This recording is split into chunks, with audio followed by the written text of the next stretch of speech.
Are you ready? Can crush us. It don't really get no better than this the podcast that you're looking for if you're really heavy into wrestling.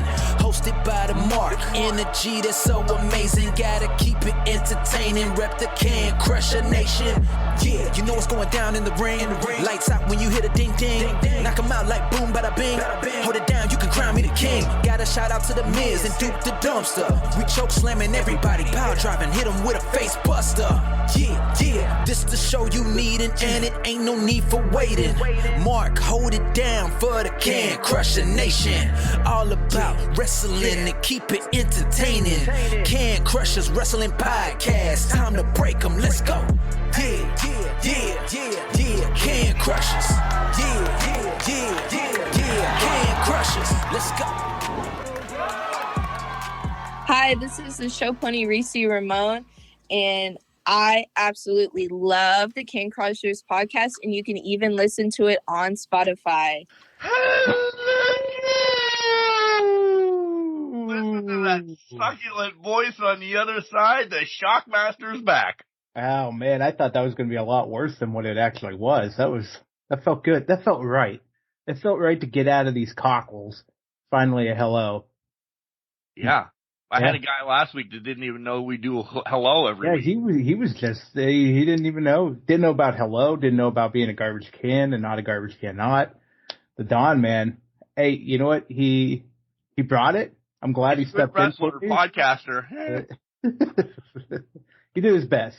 The Don did his best. He did what he could, but I'm glad to be back. Welcome back, ladies and gentlemen, to Can Crushers Wrestling Podcast. I'm Mark the Mark. That is Sir Michael Jenks. No more Shockmaster. But listen, a lot has happened on my end. But inquiring minds want to know what the fuck happened that you went through your bathroom wall. To summarize it, if you have not known, I am a klutz to a fault, probably. Bless Kimberly for loving this bumbling idiot. I'm like the abominable snowman from Rudolph the Red-Nosed Reindeer. I'm just a bumble, and I will flop and fall and do all that stuff. So I was in the shower, lost my footing, went right into the wall, leg, knee first, and it just broke a hole through the wall. Kimberly was down the hall. She was like, what the fuck is going on? She didn't use fuck because she's a classy lady. But she's like, what the hell is going on? And I'm like, well, I just went through the wall, so that was fun. And she's like, no, you didn't. And she came in. She's like, holy shit. So then we had to call the brother-in-law. And he came in the next day, started looking at it. And we're realizing as we're pulling on this thing, the wall is just crumbling because it's an older house and whoever remodeled the bathroom stuck the tiles right on the plaster. So the plaster's deteriorating. So we're just pulling stuff now. So it ended up being the plaster behind it was not drywalled, wasn't like mildew, mold resistant boarding. It was just plaster and it all crumbled down behind the wall. So we ended up having to just redo the whole bathtub with a surround. Get the right stuff in there. Thankfully, there wasn't any other like mold or anything like that in there. But yeah, so the Kool-Aid Man / Shockmaster decided to just renovate his bathroom on a whim, and cost me a week at Can Crushers. I defended you, but others at the wrestling event that I was at said alcohol was involved. I said, probably not. I said, he drinks with me. Was alcohol involved? It was not, because what I've noticed since I started dating Kimberly, and this is bless her soul for this, is I don't drink that often. It's with you. It's socially on the podcast. It's with the friends when I go to trivia. But it's not, I don't just sit there and drink, more or less, unless it's been like, oh, I was just out in the sun, so I'm like, oh, I'll have a shower beer and enjoy that. But not this time. And I wish I could say it was, because then that'd been great to blame it on. It's just me being a bumbling idiot that doesn't know his thumb from his ass, apparently. So, yeah. So that's fun. Well, I'm glad everything's fine. You got a new, refurbished, essentially, bathroom. I wanted to do the bathroom around for the longest time. I'm like, but it's not a necessity right now, and I got other shit going on, and now it looks nice. It's nice and pretty. It's got a nice white surround on it, so we'll take it. We'll take the win, I guess. Yeah, it is a win, just not when it was a planned win. Yeah, it was not a planned win. It wasn't. I wish I could have just sat there and kicked through it, but whatever. It happens. But you're ahead of the game, though. I'm ahead of the game. Yeah, I'm ahead of the game now. So it actually looks like it matches my bathroom, which I'm ecstatic for, because the old tile was like a beige and everything else is white, and that's about it. So nice. Yeah. How was your other 2 weeks besides that? What have we been good? Well, that first week was just all of that business. This past week, not too bad. I had to play a parent this week. So full disclosure, actually beginning of last week, my sister's boyfriend ended up having back surgery. So he's laid up, and, sister couldn't get out of work. So she's like, hey, Brea has parent-teacher conferences. Can you go to these? And I'm like, yeah, why not? Let's see what chaos she's bringing this school. Yeah. Well, it turns out she's an amazing student. Everybody loves her. And they were talking her up. She's got straight A's, 1B. It's in wellness. I fell into a wall, so wellness is not in this family's wheelhouse. And she doesn't do all sports and all that. She's into anime. She loves her own thing. She does what she does. But she got rave reviews from everybody at parent-teacher conferences. So, if someday I have kids, I would love for them to be that way. Not probably going to happen, but it could. But she did an amazing job with that. So I pretended to be her parent for that. And then. Did they clearly not know? They had to have known. What, that I was the dad before, right? And I mean the dad meaning bad, but no, but I did address myself. There's a whole load story behind that, but I did address myself as Uncle Mike, so they know who I was. She talks about me a lot, so they're like, oh, face to the name, right? Okay. So they knew. I did make sure that anytime they asked for a phone number, I was putting my sister's phone number, which required me to actually memorize that phone number, so I didn't look at my phone the whole time and try to figure out. And then Brea went 6 stops in. There's 8 stops. And she goes, oh, I could tell you Mommy's phone. I'm like, well, why aren't you writing it on a sheet? She goes, well, you never asked. I'm like, all right, kid, listen, don't be a smart ass. Do not be a smart ass right now. That also runs in the family, but don't do that right now. But it was all good. So I'm trying to think, was there anything else fun and exciting this week no, it was pretty much, that was the excitement for the past 2 weeks, was the bathroom and then hanging out with the Brea at parent-teacher conferences, I guess. So I'm living the life over here. I do miss parent-teacher conferences. I mean, yeah. Ethan's out of them. They don't, unless you're absolutely failing or, you're just a cesspool in life. They don't have them once you're in high school, unless you're really bad. Ethan is high honors this 9 weeks, So I don't get to do any of that. And it's fun to quote about your kids once in a while. It's amazing. Even to the teachers. So I know you got that little rub. I did. I got that little rub. I was so proud of her. And I was high-fiving her in the hallway. I'm like, this is awesome. I was talking her up to herself and the teachers. But it's pretty amazing to hear what somebody outside of your family's perception of kids are. And listen, I've been there with Brea since she was born, and without getting into too much detail, I've been pretty much helping her through life as more of a father-ish figure. Not saying I am, but it was heartwarming to see that, hey, she's doing amazing. She's doing great. She's become the teenager with the angst, withdrawal, not talking too much, but it was good seeing it and good hearing it from people that, hey, she's doing all right. And I think that's awesome, and I hope she keeps it up and that. So it'll be fantastic.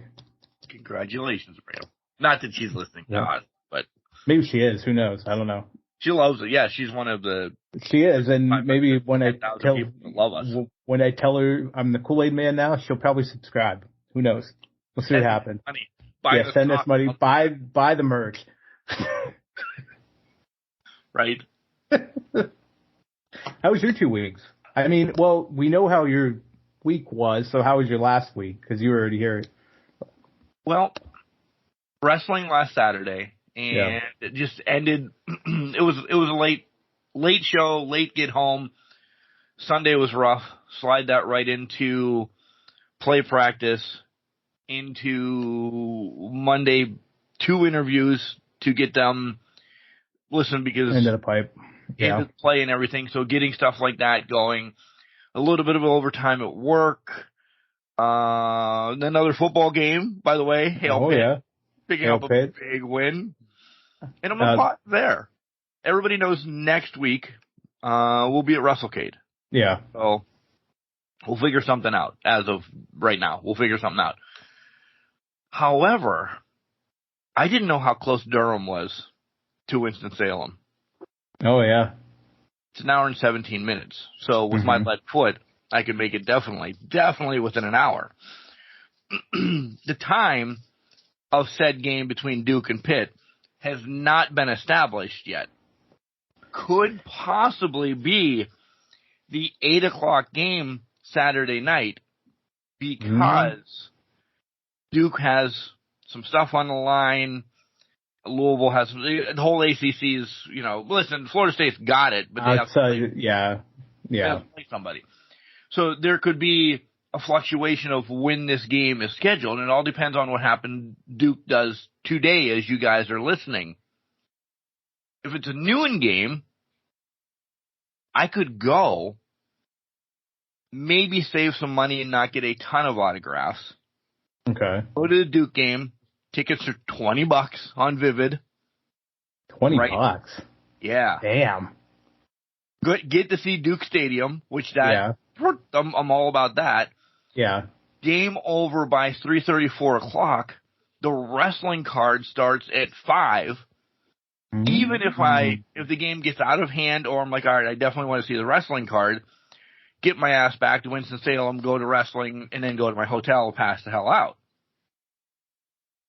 Or the wife has already checked me for hay fever, corona, any other disease. If it's an 8 o'clock game, and after this big win, and I'm high on the horse right now, do I skip the card? Because I will have 4 other events to go to.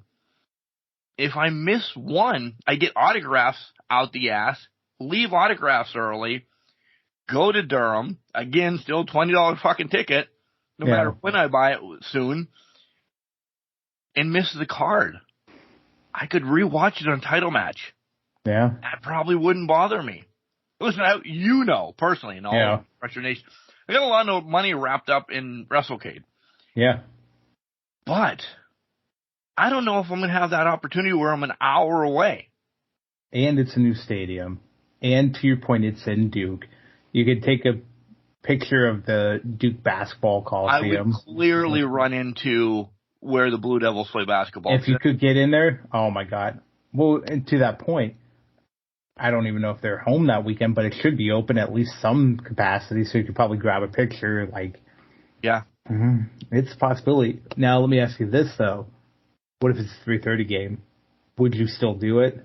That's where the 3:30 game is kind of like the fuck. You have to sacrifice. I would really have to I would have to sacrifice all of Saturday, essentially. Yeah. I mean, I could still autographs open at 10 o'clock. Yeah. So I could go in for an hour or two, grab the people that I want to. By the way, if you have not seen Bryan Danielson not at WrestleCade because essentially he's not able to fly with his orbital ball, which makes perfect sense. We'll loop back around to that. I would definitely miss the card. I would have to miss, I mean, it would be like missing all of Saturday then. I don't know. But I still want to. My heart says I want to go to Duke. Because I have Friday, I have Sunday.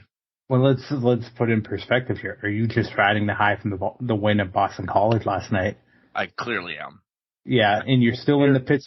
You're still in the pit fan mode. You were there at the game. So in 2 days, where's your head going to be at? That's going to be the key. But again, time. Yeah. And once you hear the time, if the time is 12 or 8 o'clock, okay, we're good. But if you're times the 3:30, then it's a real test of really, I probably won't. It's right, which makes sense. And I'd be shocked if it's the 8:00 game. If they would bump it to 8, I'm thinking this is because listen, Pitt's still only 3-8. Yeah. I'm thinking they make it. I think it's the 12:00 game because it's the 3:30 games are mostly those really. They start getting into the big games, so they're not the primetime games where it's like a Ohio State, Penn State type thing, but it's there's still a lot of implications that can happen here.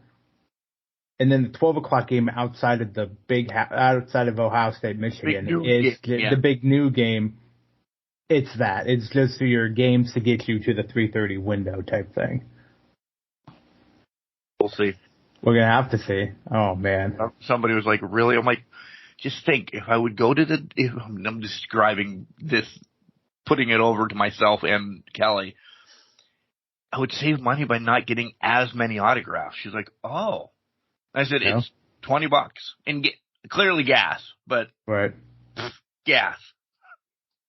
But it's an hour.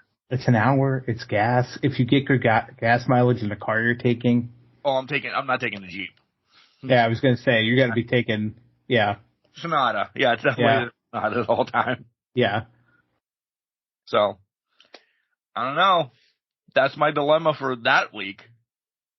This week, though, tomorrow, the rest of the week was tomorrow, I have a dilemma because it's cheese day.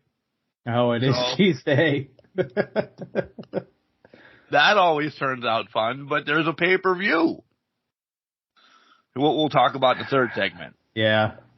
Oh, yeah. No, man, you're fucked tomorrow. We're starting cheese day at 8 o'clock in the morning, by the way. That's already been decided. But to that point, that snookered. Let's be honest. If you're starting at 8, even if you get to 5, you're going to be feeling good enough to say, I'm falling asleep till 8 o'clock Sunday morning, basically, at that point. Yeah. But, let me go off of that. I don't know if I'm going to be back for the pay-per-view tomorrow night. I don't know what's going to happen. I'm going to get stuff.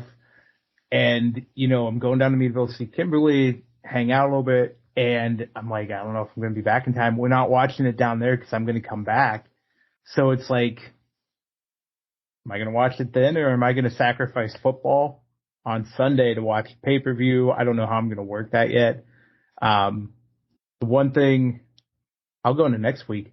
I'm going to be in Pittsburgh on Thanksgiving because I'm traveling down with Kimberly to see her family for Thanksgiving. So I'm going to be doing hot laps around the state of Pennsylvania to just get to and from and all that stuff. It's going to be a hell of a week next week, I think. So. And in 2 weeks, we record live and we go to Collision. And we go to Collision. And we're on Bryan Danielson Erie Watch 2023. Because we don't know if that's going to happen. Is he going to be fully healed by then? Is he in the tournament? What is the tournament going to fall? We'll get into that in AEW, but we're having fun. We're moving along here. This whole month of November, December, I was gloating a couple weeks ago, hey, I'm off every Friday from here until, Thanksgiving of next year. It doesn't feel like it. It's another day just to put random, here you go, this is what you have to do this day. Yep. Here you go. You're not getting a break. It doesn't matter if you're off or not. You're finding something else to fucking do. I have 2 hot takes. Maybe you can bring up whatever. My first hot take, we're finally getting the Acclaimed December 22nd on... Oh, yeah. DLC. Ever. Yep. Love it. Money hasn't been talked about yet. I hope they're not ridiculous. Like, $5.99 is what I'm... Listen, the game has dropped off. You haven't heard us talking about it a lot. It's dropped off a little bit. Listen, I've tried to play a Stadium Stampede here and there. It takes forever. I don't think a lot of people are playing the Stampedes anymore. Yeah. I don't think so either. I think it's almost like, and this is for people that play Fall Guys, but there's a point in time where Fall Guys turns into you're waiting for literally 10 minutes to find 60 people who just turn into it. And with Stadium Stampede, it's 20, but you're in a select niche that, like, video games have a compatible system and want to play AEW fight forever on top of that. Yep.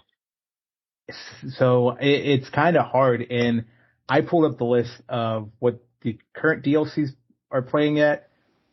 Goes from $4.99 for a basic Matt Hardy pack to $11.99 for the FTR pack. So if the Acclaimed are coming by themselves, I could see it being very much maybe at the lower end. But if they're coming with another tag team, it's going to be at least $11.99 probably. They're calling this season 2 of it's season 2. So which I like that they're trying to. Storm was also announced too, but who the hell knows when? That's probably her own separate thing. January, February, something like that. I think I love that they're doing season 2 and kind of doing those updates and keeping the game alive. I think that's the smartest move they could do. They don't have a dedicated deal done with any network, and we really don't need a new game. Just introduce new concepts to us. WWE is just doing cash grabs right now. If they would just put out a WWE video game for PS5, say, and just did season updates every year, I'd buy it. People would love it. People would buy it, and then people would love it. You could introduce new match types through that and through season passes and all that stuff. But that's not the money grab. That's not what they want to do with it. So, I don't know. Probably will buy next year's. If it's what it is, it's all about Bray Wyatt.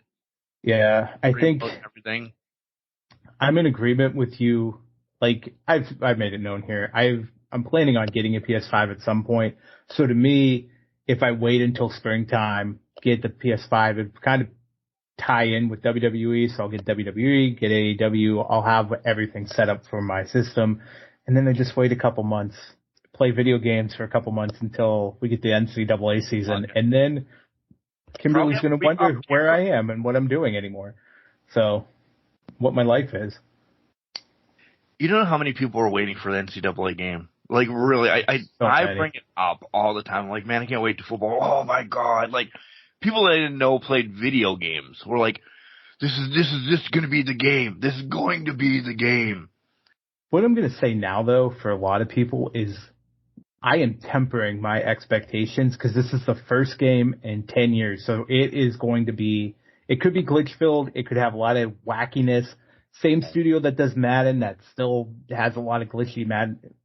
And also, they've proven they don't put out a lot of content with these games. So we have to be very cognizant of it could be a struggle bus, that it's actually something that we go to want. I don't give a shit about anything online for this rendition. They have to get Dynasty right. That's all I want to play right now. Dynasty, you got to get the recruiting aspect of it right. I want to see you can customize conferences. You can do basically what you could before, which they've stripped out a lot of that in Madden. Give me something to kind of customize this league to be something that I want it to be and how I want it to be. Also, I want to fucking create a team at some point. Somebody include this in a fucking Madden, in an NCAA, and let me add them to league. Not that you have to play online, right? Not that you have to play online, but just let me customize a team and download it and not give me, oh, we can add this school, but you only get 3 options for what the uniform is. Yeah. Don't give me that. Let me go. Let me cook with my creative juices. Jenks University. Jenks University. I want Jenks University. We're gonna bust through some walls like Kool-Aid Men. I'll name them the Shockmasters. If you give me a creative team, I will be Jenks University Shockmasters, and we are going to the title game. But they have to give me it. Start the Sun Belt, work our way up. We'll pick them off 5 years in a row, and then we'll go to the SEC, knock off Alabama, and be the greatest champions that have ever been. Roll Tide. Second thing I'm going to bring up. God. We both choked. Open my mouth. Oh, God, that hurt my throat. Becky Lynch on Jeopardy. Breaking records. Becky, we still love you. But you know what? To that point, I probably would have missed 60 questions as well. She had fun. She did. As long as she had fun, that's what mattered. I mean, but oof. Besides wrestling, like when we talk about Raw or SmackDown, that's all I got. For me, I have one hot take, and then I want to make one comment about the NFL. This is our monthly reminder that wrestlers who are at airports are not easy targets for you to go after. You motherfuckers, leave Asuka alone. Right. Just stop. Being creeps. There's no other word. Creep is just... It's the best way to put that. Yeah, it's 6 a.m. probably in the morning, and you guys are hovering like a bunch of assholes. Get out of there. This is not... Don't do that to them.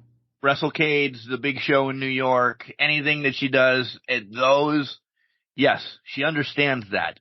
Yeah. WWE's putting something on for WrestleMania, some of the big shows, Access, whatever the hell it's called. Yes, she understands that. Yep.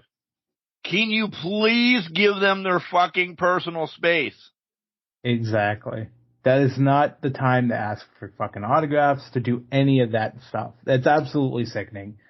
And honestly, with this deal with TKO, they might just pull the trigger and say, okay, our talent are going to get shuttled in. You land where you're at, we will provide you with a transport on the runway to get you out of the airport. Yeah. Because you guys are forcing them. I do too. Because they are forcing them into this situation where you guys are causing a lot of issues with this. Yeah. So. Mutants. Damn simpletons. So, yeah. That was my one. Actually, I got three things. The second one I just saw before Mark and I got on the call. MJF calling out Hulk Hogan, telling him he's a liar and a racist. He did great things for the wrestling business to push it forward. But we wouldn't be having a podcast. We wouldn't be watching wrestling. Anything for Hogan in wrestling. Exactly. But being, and that's when and MJF said it. The human being aspect of it, they turn out to be pieces of shit sometimes, and that's just the way it is. So good on MJF for that, for speaking his mind on that. And the last thing, do you have anything wrestling related you want to talk about? Because I gotta jump into this NFL thing because we gotta capitalize on this. One more thing. I hope everybody listened to the last 2 weeks. I don't think I brought up Tiffany Avatar's the week prior. Her spotlight was awesome. This past week was Reese Ramon, and I'm telling you, I said it on the spotlight. She's gonna run. Once she graduates Marshall University, she's going to run. She's got a hell of a head on her shoulder, doing a lot of great things. Go back and listen to that spotlight. Spoiler, another FTC Art of Grappling superstar will be on this coming Wednesday. You'll have to wait and find out who. When I go to WrestleCade though, I feel like I'm going to get punched in the face by Brock Boulder. Just saying. We have a love-hate relation, or hate-love, or whatever. We love each other. We do. He doesn't get as many shots as me, but I take every shot possible with his kids that he trains and works with and all of that. And I have some of them now on my side. So when you start turning the kids against the father, there's a problem. I'm probably going to get fucking kicked in the face by him. I'm the asshole. Sell it well. Yeah. Other than that, we definitely need to talk about the NFL. Yeah, but HBK sell that shit. Like, HBK's overselling Hogan at SummerSlam. Probably get kicked out of WrestleCade, how good I'm going to sell it. Yeah, right. That would be perfect. Just flop onto a table. His and Stu Young's. Yeah, right. If I can get Stu Young on my side, I think Brock Boulder. If she can resurrect you somehow, that would be fantastic. Let's bring that full circle. Resurrect you back up, and then you just have like zombie eyes on, and then just like walk around WrestleCade like that.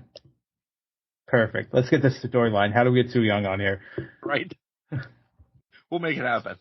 Yeah, we'll pull that card right out of our asses.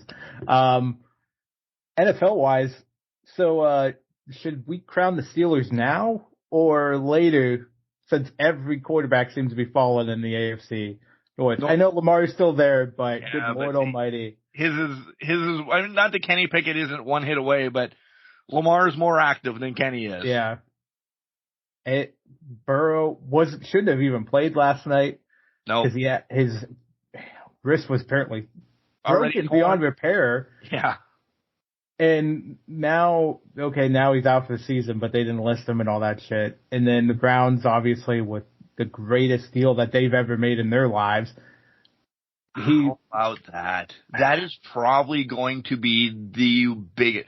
Listen, Deshaun is not young anymore. No. I'm not saying this is career ending. This is probably starting fucking quarterback in the NFL ending, though. Yeah. He is going to be the most expensive backup in NFL history. Honestly, after the Browns are done with him, I don't know if he finds another job because 3 more years, though. I know. They got to tough it out. $2 million left. They got to suck it up and tough it out with it. They guaranteed the contract. I mean, they could cut ties. They're not going to do it this year because they're going to blame it on the injury. And then last year was blamed on the suspension, which was in its own right. He gets fucking injured next year. I think they'd be cutting the ties and just be done with it. He was not worth $230 million. And the draft picks. And the draft picks. Even when taking all the out of sports stuff out of that, he was not worth any of that to me. He could barely work in Texans. He couldn't get him into the playoffs when they had their biggest moment when they were up 24-0 and they blew that lead to the Chiefs and lost 52-48 or something like that. Whatever it ended up being. After that, he's been nothing. Yeah. Blow it up. It's over. Yeah. And honestly, I don't think he should have been signed after everything else. But we're not going to get on that soapbox. But Jesus Christ. So yeah. So Pittsburgh might be on driver's seat here at some point. Because they're 6-3, right? The Steelers are or something like that. Yeah. Yeah. They got the Browns this week with me as quarterback. Who is this kid playing? Where'd they get him? Off the streets, excuse me. But I find it hilarious that they had, who's now the Minnesota phenom, Josh Dobbs. Right. They had him on training camp and they just threw him away. Riding the pine and they threw him away, sent him to the Cardinals and all that. But now he's back on Minnesota, yeah. Yeah. Steelers are 6-3, and so is Cleveland. Cleveland's still 6-3. They have a great defense. They might be able to finagle something here. Hey, Joe Flacco's going to visit them today for a job. But Cleveland is favored as of right now as well.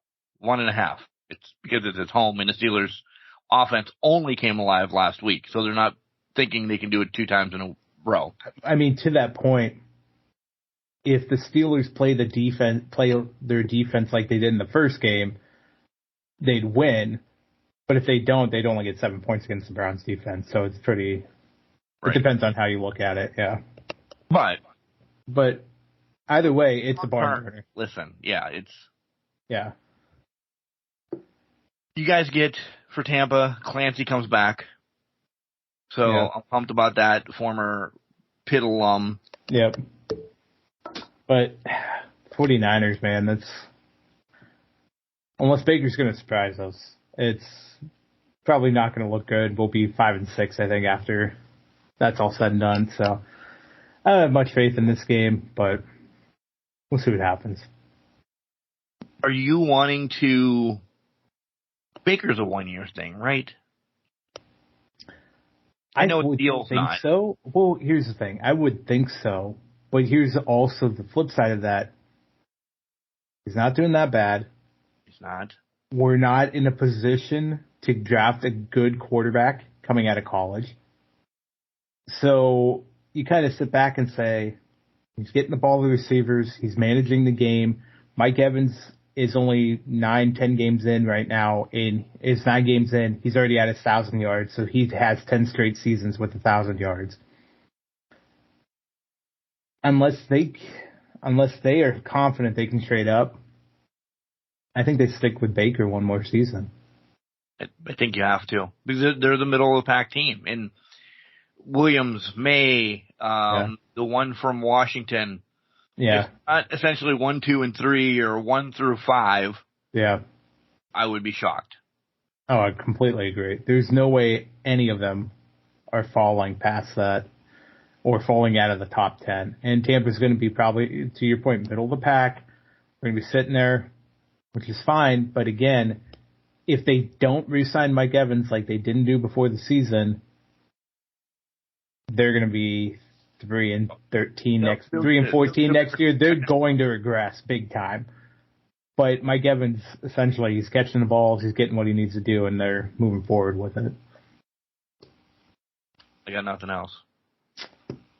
Nah, I ain't got nothing else. We should talk wrestling because we're a podcast about it, right? I don't even want to pay the bills this week. I'm that tired. No. Guys, posted last night, did you see the legacy shirts that are out there for Bray Wyatt? Use our affiliate code. If you're going to buy them for yourself, you're going to buy them for Christmas, you're going to buy whatever, buy them. Buy them, because first and foremost, they look sweet. If you use our affiliate code, you help us, and you may or may not get a discount. Very transparent about it. Sometimes some products you do, sometimes you don't. So the affiliate code's always in the show notes. I'm pointing at it like they know. We're all seeing it. Yeah. We're all on it. It's in the show notes, so click on that. It's also on our Facebook, so check that out. Collar and elbow hats, hoodies, tees, all the cool stuff that Alstone Hooligans make. We have a promo code. Yeah, it's Can Crushers. Save yourself 10% off when you use Can Crushers at collarandelbow.com. Where can they hear us? Oh my God, where can't they hear us? We're good enough. First of all, Apple, Spotify, Google. We're in your heads during the week anyways when you're not even thinking about it. We're just there. You just hear our lovely voices talking to you. Hopefully it's all good things. And hopefully I'm not going through a wall. Or you can listen to us on Podurama, where they're doing a lifetime membership right now, 50% off. Sign up, carry it from device to device. So wherever you leave off will transfer to that device. So say you're listening on your lovely phone, it'll go to Alexa, or it'll go to a tablet, or it'll go to a computer. The possibilities are endless, so listen to us on Podurama if you want that great deal and that kind of streaming options. Threads, X, Instagram, and Facebook, all our socials. Attention! There's Can Crushers Wrestling Podcast. That is our business one, so to speak. Yeah. That is only posted by me. Nobody else can really post on it, so that's just us. The Can Crushers podcast, which is our group page, can be posted by everybody in the world. And for the last 2 weeks, I've struggled to figure out why the hell I can't change some settings. And we've had some pretty graphic stuff on there. Yeah. I now have wrestlers saying it's on. So wherever I am on the back of the garbage truck or whatever, I had to figure it out. I found a friend of a friend that was kind of working with us because, listen, I'm not always on social media. He's like, I sit at home, I don't do anything, da-da-da-da-da. I'm like, cool, you're going to be an admin. I forgot that I made him an admin. Reach out to him because they took somehow, even though I created the page, they took the admin away from me in this whole new metaverse or whatever. Yeah. So he was the only admin. I couldn't get into the settings. I'm like, hey, I don't know if he wants his name out there, dude, and not, shit, I probably should, it's not even the dude, it's not dude from High Ground, hey man, or whatever, and it wasn't Becky Lynch either, fuck, hey, that guy that was the admin, make my personal Facebook page an admin again. He's like, this sounds like it's catfishing, or, you got hacked, or I'm like, send an email to the Can Crushers page, this, that, and the other, and I told him some stuff, he's like, oh, you really are Mark, which, thank God, that's pretty cool. That he wasn't even thinking that. He's checking it, yeah. So he made me an admin, and now page is up. You can still post whatever you want. It now needs approved. And if a bot does post something, it doesn't get posted. I block them. I turn them in, this, that, and the other thing. Vincent Barry told me all this, the guy that writes the books, who should be coming on soon. For the new book. Yeah. He had the same issues at Wrestleville, and he was an admin, though, and he turned all this on. And that's what made me, I'm like, why am I not an admin on the fucking pages I created? I don't understand that, because that should have been, even if they change everything in the metaverse, you should have been left alone. Like, the admin settings should have been left alone. That's fine. So, No more porn on the Facebook group anymore. Thank God. Thank God. Thank fucking God. So then you get banned. We're avoiding the ban at this point. So now, Right. wholesome wrestling content is back. Right. There was some other wrestling. We got 2 at the pit game last night. Kelly's like, it's on. Fuck. Oh, shit. I missed a touchdown because I'm getting rid of porn. That's a lie. I didn't miss no touchdowns, but it's not, it's, never mind. I'm not even going to make that comment on here. We're going to move forward with that. CanCrusher69@gmail.com. And our phone number, if you ever want to call us, is 814-299-6687. 3 minutes in length. Do not leave 14 calls in a row. Please, Dan Mucci, for the love of God. I listen to you enough during the week, so. Oof. But I can't wait to see him in a couple weeks. I know, right? All right. We come back, we're going to talk WWE first because there's a lot of AEW to talk about. And then predictions in episode 2. Yes, there you go. Have another beer, Mark, in segment 3. Wrestling. A love and a passion we all share. I've started a wrestling brand. The wrestling brand. A brand founded on the aspects of wrestling. 2 entities working together to create a product that connect emotionally for people everywhere. Collar and Elbow is the brand. Passion and love for wrestling is the drive. I am Al Snow, and this is Collar and Elbow, the wrestling brand. You are here with Mr. Hangtime, Jay Flyer, and what a time I am having with Can Crushers podcast. Watch them, follow them, grow with me and the Can Crushers. Welcome back to Can Crushers. We are no holds barred in segment number 2, talking wrestling. And when was the last time you heard no holds barred? Not as a match or anything, but I'm talking movie. Oh, God, not for a long time. Why? Oh, Because it came. My God. That's fantastic. Zeus. Yep. Deceased. Yeah. PSA'd. Oh my boy took care of us. Clearly, I'm going to throw you under the bus. I'm not going to tell you who you got. Okay. When I purchased this one, throw in another one for you. I saw it. It's metallic. Oh. And it's really cool. Okay. I'm telling you, you have a nice bundle coming in 2 weeks of goodies, and yeah, but I had to gloat a little bit. Listen, he's part of wrestling. That No Holds Barred won the movie, whatever, but he was part of SummerSlam. Him and Hogan and Savage and $1 Million Man, all of that. Not that I've been searching for a Zeus, but when it just came up, I'm like, oh, that's my heyday. It's a nice to have when you're sitting there like, yeah. I mean, that was a whole, what year was that? 90? 89? 90, around there. Those yeah, three. right around there, yeah. I mean, excuse me, to your point, SummerSlam. He was in a Survivor Series match. He had, I think they had a steel cage match at one point between him and Hogan. You can't deny that. He's still one of the first actors that really got into the wrestling game, if you will. Yeah. In matches and all that. Exactly. Now, we're not saying he had the 5-star instant classics with it, but it was still, he could do it, he could make it work, and he could make it believable with Hogan to kind of push it further and forward with that. So, man, that's a good sign. That's a good grab. That's a nice one. Couple bucks.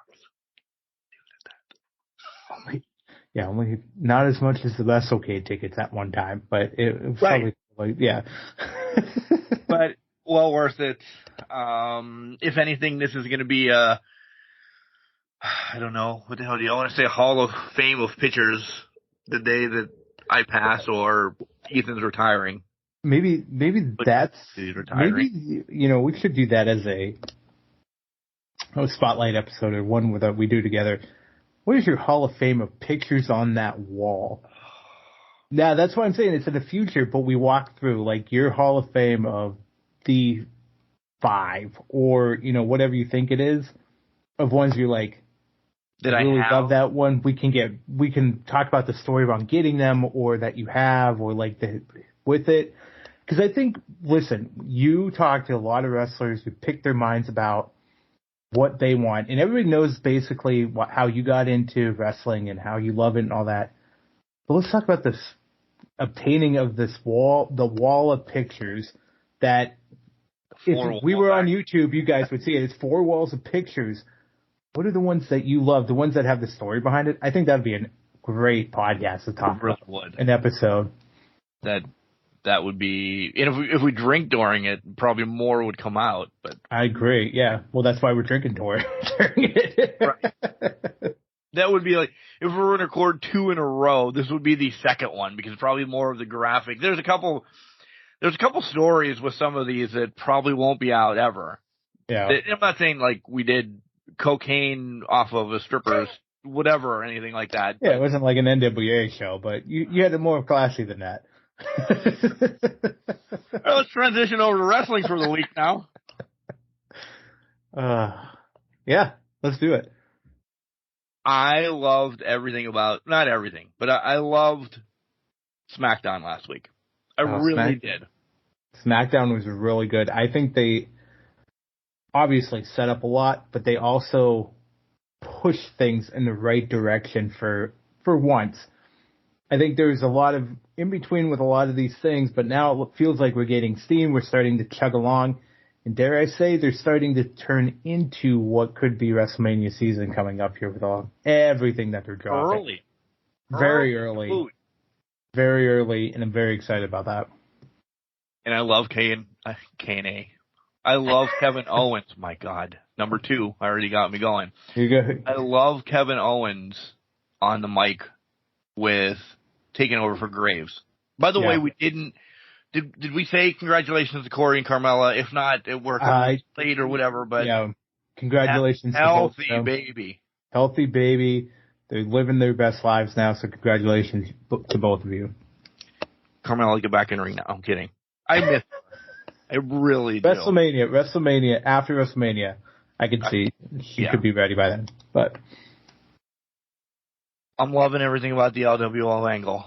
We're going to go right in order because there's some stuff I'm looking at, but the whole LWO order, man, this was, you kind of knew Carlito was going to be that guy to break him up because he's legit family. Yeah. But I didn't expect it like this. No, I thought he was going to be like the one chirping into like Santos here, making him believe in it. Not the catalyst just because he's a part of the group. Like Santos just breaking it off because he's like, I don't want him here. I don't want anything to do with him. He's not true LWO. It's almost like a jealousy kind of envy angle that they're running with this, which it gives it legs for the next several weeks through pay-per-view. Well, I guess I don't think there's another pay-per-view between now and Rumble, but at least gives it legs between Carlito and him. Yeah, I don't think there's anything in December. I don't think there is anything in December besides like trivia troops, but they don't really do much with that. Yeah, that's already recorded. They recorded, but to that point, that gets Carlito and Santos at least through December, and then whenever Ray's back and healthy, because this was a write-off for Ray to get 10th knee surgery. For God's sake. Right, 10. Is it even a knee at this point? Like, I don't believe it's a knee at this point. No. But, so, that gets right through that injury. That can start ramping it up for either WrestleMania or, Rumble, wherever they want to do that. Yeah, exactly. But, yeah, I did not see that coming.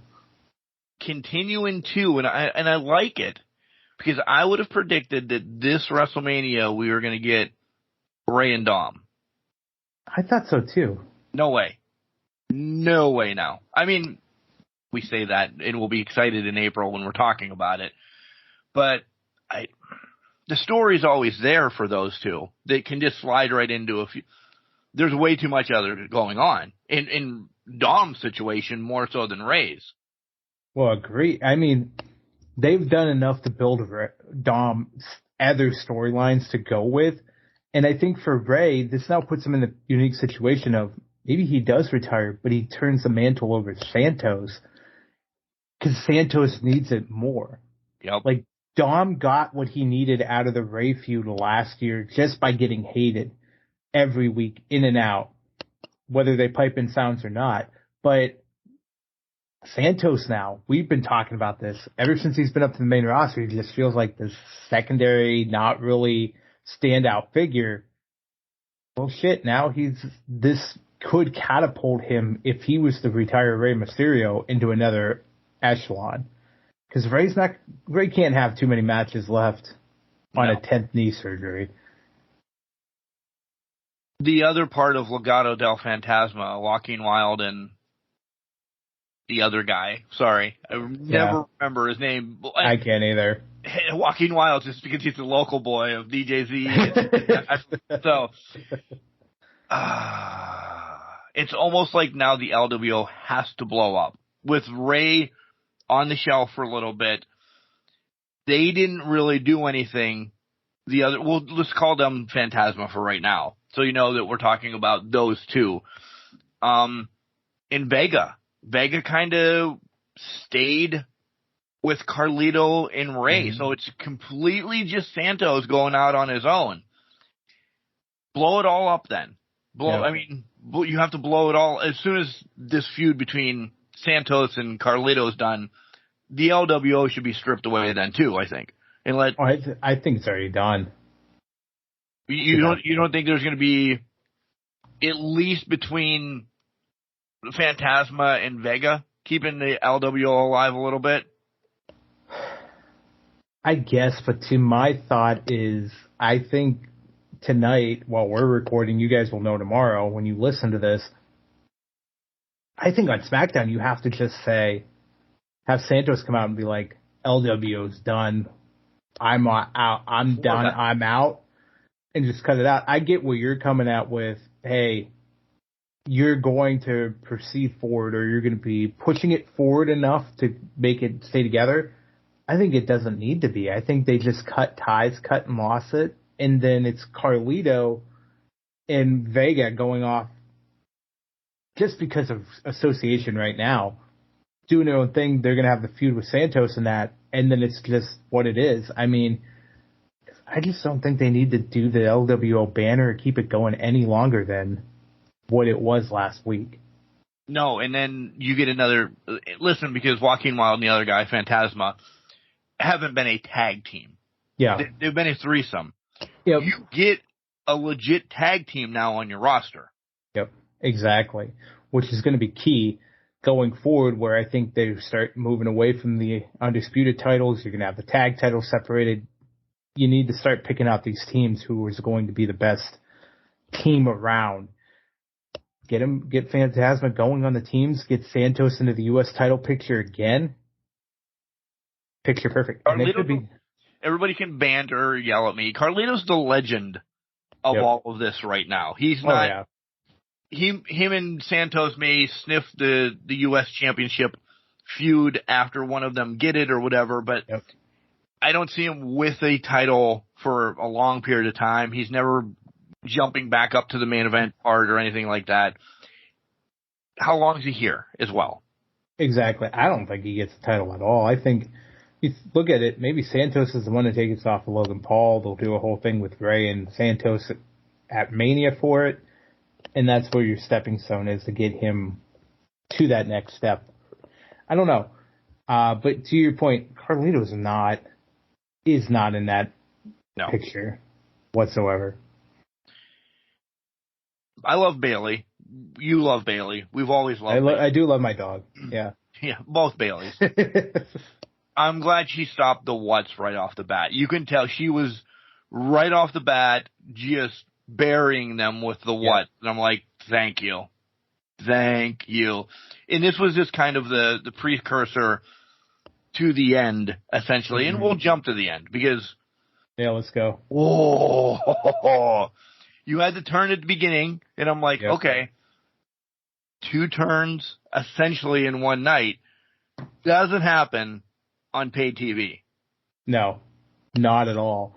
If we go and then a major fucking player. Major fucking player at that.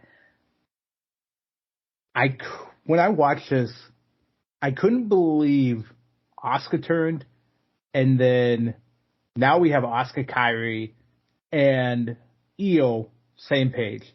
Especially with Io and Asuka going back and forth for the better part of a year now. Yep. Bickering back and forth. With Bayley involved. But then when I started thinking about it and watching like post-match interviews and doing all this, it dawned on me, Dakota Kai's just sitting here doing nothing. Is she? Is she cleared? Is she not? Is she not doing anything? Is she positioning players to take over damage control from Bayley? Because I think so. Yeah. I think that's exactly what's going to happen. The history's there with Raquel, with Tegan, with anybody that's been best friends with her. She's positioning herself to be the ringleader of all of this and the new improved damage control, which I'm all for. I love the new improvement. Listen, I've been calling for, and I don't know if we're going to get full-fledged, for Hugger Bayley for about a year now. Yeah. I would love it. I don't think we get full-fledged Hugger. Wacky, waveable, inflatable tube-man back. I think we get just Bayley, a more matured Bayley that's seasoned at this point. Lack of better terms, but seasoned at this point. Everything's set up for a War Games match. They haven't announced it, but it's basically going to happen tonight. That's the SmackDown War Games. Yeah. Yeah, exactly. So what I'm thinking happens is Bayley takes the loss in the War Games match, and that's where the turn happens. It gets decimated exactly by her entire team. Yep. Where you cost us this match, it's over.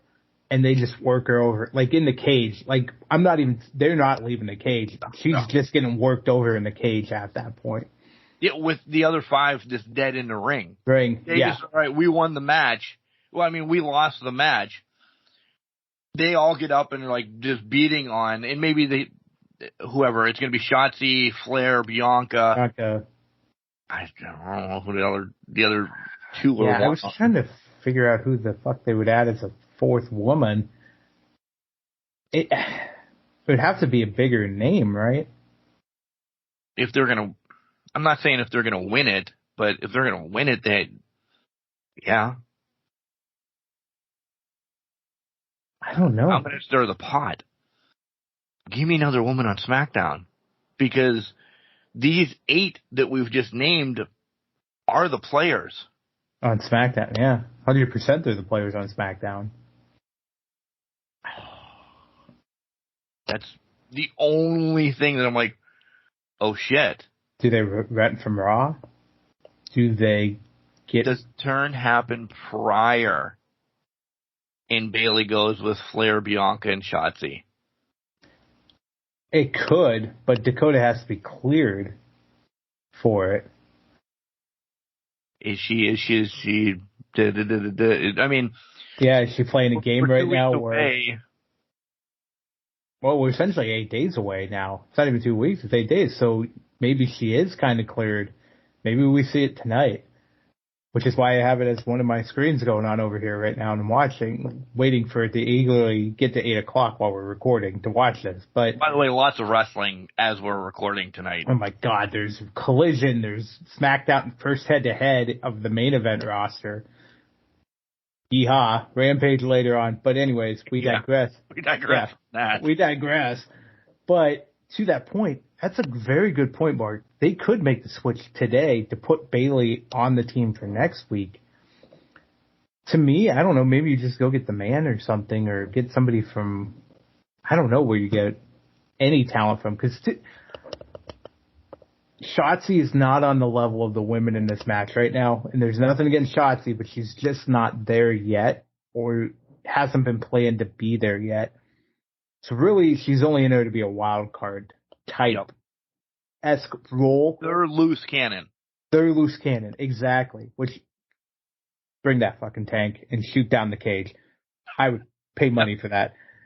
But, yeah, I don't know. So that's a good point. Maybe they do pull the switch this week. Bailey jumps on their team next week. Maybe helps them win. I don't know. Nonetheless, new Damage Control 2.0. I love Damage Control SummerSlam last year. Loved them for a little bit. They kind of got washed away. Yeah.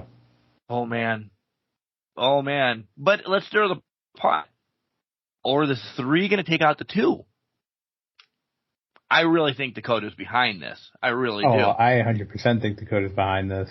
But this is a Stardom faction. This is a, Japan faction that they were all gals over there. Is Io like, no, we want nobody else, just us. Fuck you, other 2. See, I know Io's the women's champion, but she screams to me not the leader of a faction. Asuka's your wild card. She's not either. Kairi, maybe, but she's just coming back, so I don't feel like that's the thing. Dakota has built her career on being the manipulative person to get behind people and attack people and do this. She's a perfect candidate to be pulling the strings. The shit out of that first War Games match. She just turned around and started kicking. That was my face. And I love Tegan. I love Tegan too, but that was so fucking good. I did not pop any harder that night than watching her fucking destroy Tegan in that little cage. Like, God damn it. Her getting in Regal's face, pushing Regal around. I've always loved Dakota. I think Dakota's so underrated. Her push. This is, I think, her time to shine. Yes, agreed. No disrespect, Dragon Lee beat Cedric Alexander. It was a great lucha style match. Nothing came of it though. Nothing's going to come of it. It's just we needed a match. I'm gonna throw it out there. Trips, give us a cruiserweight. Yeah. Show back. Put Dragon Lee. Put Cedric, because I want to see Cedric succeed and get built back up. Just give us something, because they have a lot of great luchadors, a lot of great cruiserweights that can do a lot of great things. Just have a spotlight. It doesn't have to be, maybe it's once a month, just have a spotlight show for cruiserweights. I would love that. Same thing with women, but, it is what it is at this point. But LA Knight versus Waller. Knight talks about Crown Jewel, this, that, and the other thing.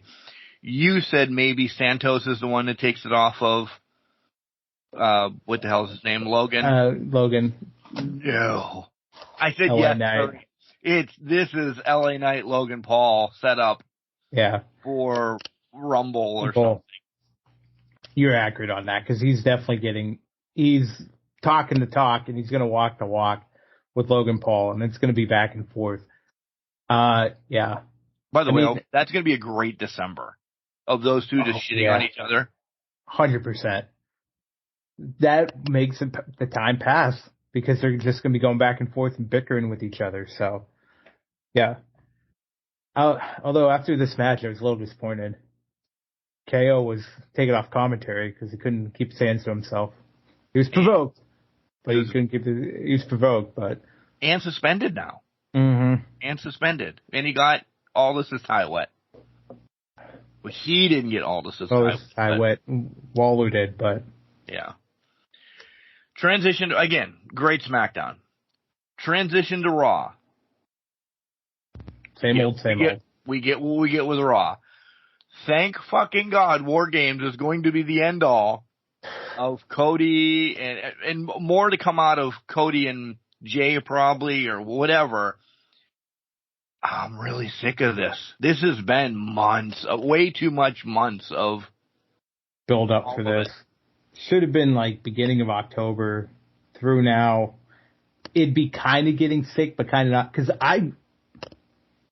listen, I love wrestling, but I've been sick of this since October because it just felt like we are stretching this out as far as we can take it to get to this point, because all you're seeing is the same thing week after week after week. And I know everybody's been saying that, so I'm not going to belabor the point, but you get tired of it at some point. I'm just happy that they, acknowledge JD McDonough. They're kind of moving forward with it, or so I thought, until the main event where I want to jump there. Oh yeah, we're jumping. Yeah. Yeah. You get the tag team title match, and then Drew is your heavy now. Is it a 5-on-5? Because if it is, you now leave the door open for two guys that are rumored to return at Survivor Series. I would think you would go with the Viper, one and only, and then bring out the best in the world at the very end, a la what they did with Bray. Right. I think you go Viper on that one. If they go 5-on-5, to me, it's the Viper entering the mix, because Cody's going to go, I got a friend I can call. And then everybody will say, listen, this is your spoiler, by the way, folks. Yeah. Everybody like, oh, Randy's the big return. The whole CM Punk shit was just... And then the War Games match, lights go out, calls to personality hits. Everybody in the ring's dumbfounded, looking back. What's he doing here? What's going on? Why is this happening? There's a lot of variables at play in that War Games match, one of which I'll address when we talk predictions for Survivor Series next week. Because I think I'm going to throw it out there as more of not part of my prediction, but I think more of a nice little wrinkle to things. Based off of your and Donnie's conversation last week, it made me it pushed my mind to be like, oh, wait, there's a way to do this and kind of do what you guys were alluding to last week with a Judgment Day breakup, but I'll get into that next week. But I think Drew McIntyre has a lot to do with it now. And at the beginning of the show, Senior Money in the Bank says, I'm the leader. That's where Don't give your shit away. But I'm not giving my shit away, but it's going to be around the I'm the leader BS between all of them within Judgment Day. So I'll give it away next week when we talk predictions, but yeah. After the beginning, Pierce is still in the ring with Ripley, da-da-da-da-da. I'm kind of excited for Ripley and Zoe Starks. And I really wouldn't mind, find out next week. But I don't think it would be a bad idea, at least if we play hot potato for a hot second with this title, because Ripley's title run isn't getting a lot of love. They did her a disservice because she's on Raw. She doesn't have the stiffer competition that's on SmackDown. And they're not throwing her with Bex every week. They're not throwing her with Bex every week. They've talked once. There's not, which is good. My thought is, you've overloaded SmackDown because you have to appease Fox at this point, and that's what they're doing until the contract's over. So you're really talent heavy on SmackDown. That's why that show is more produced better. That's got a lot more traction to it. However, we bring it back.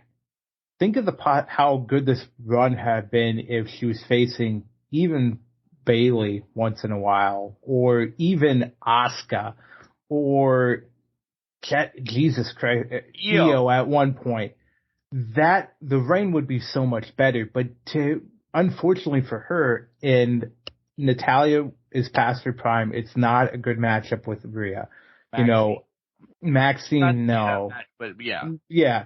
But like her competition that she's faced on Raw so far during this title reign has been lackluster, because if you think about it, she started at the ultimate high. She beat Charlotte Flair in a candidate for match of the year. It still hasn't fallen off that list.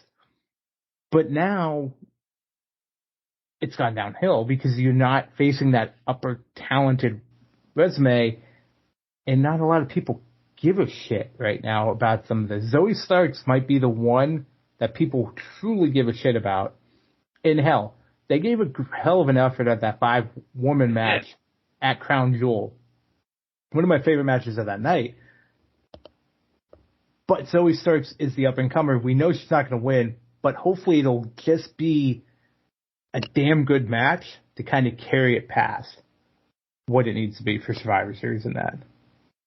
So we've talked about 2 possible people returning, essentially. Yeah. Oh, yeah. After this, I think Survivor Series has a lot, because you broke my mind open when you said it's WrestleMania season. Zoe gets close.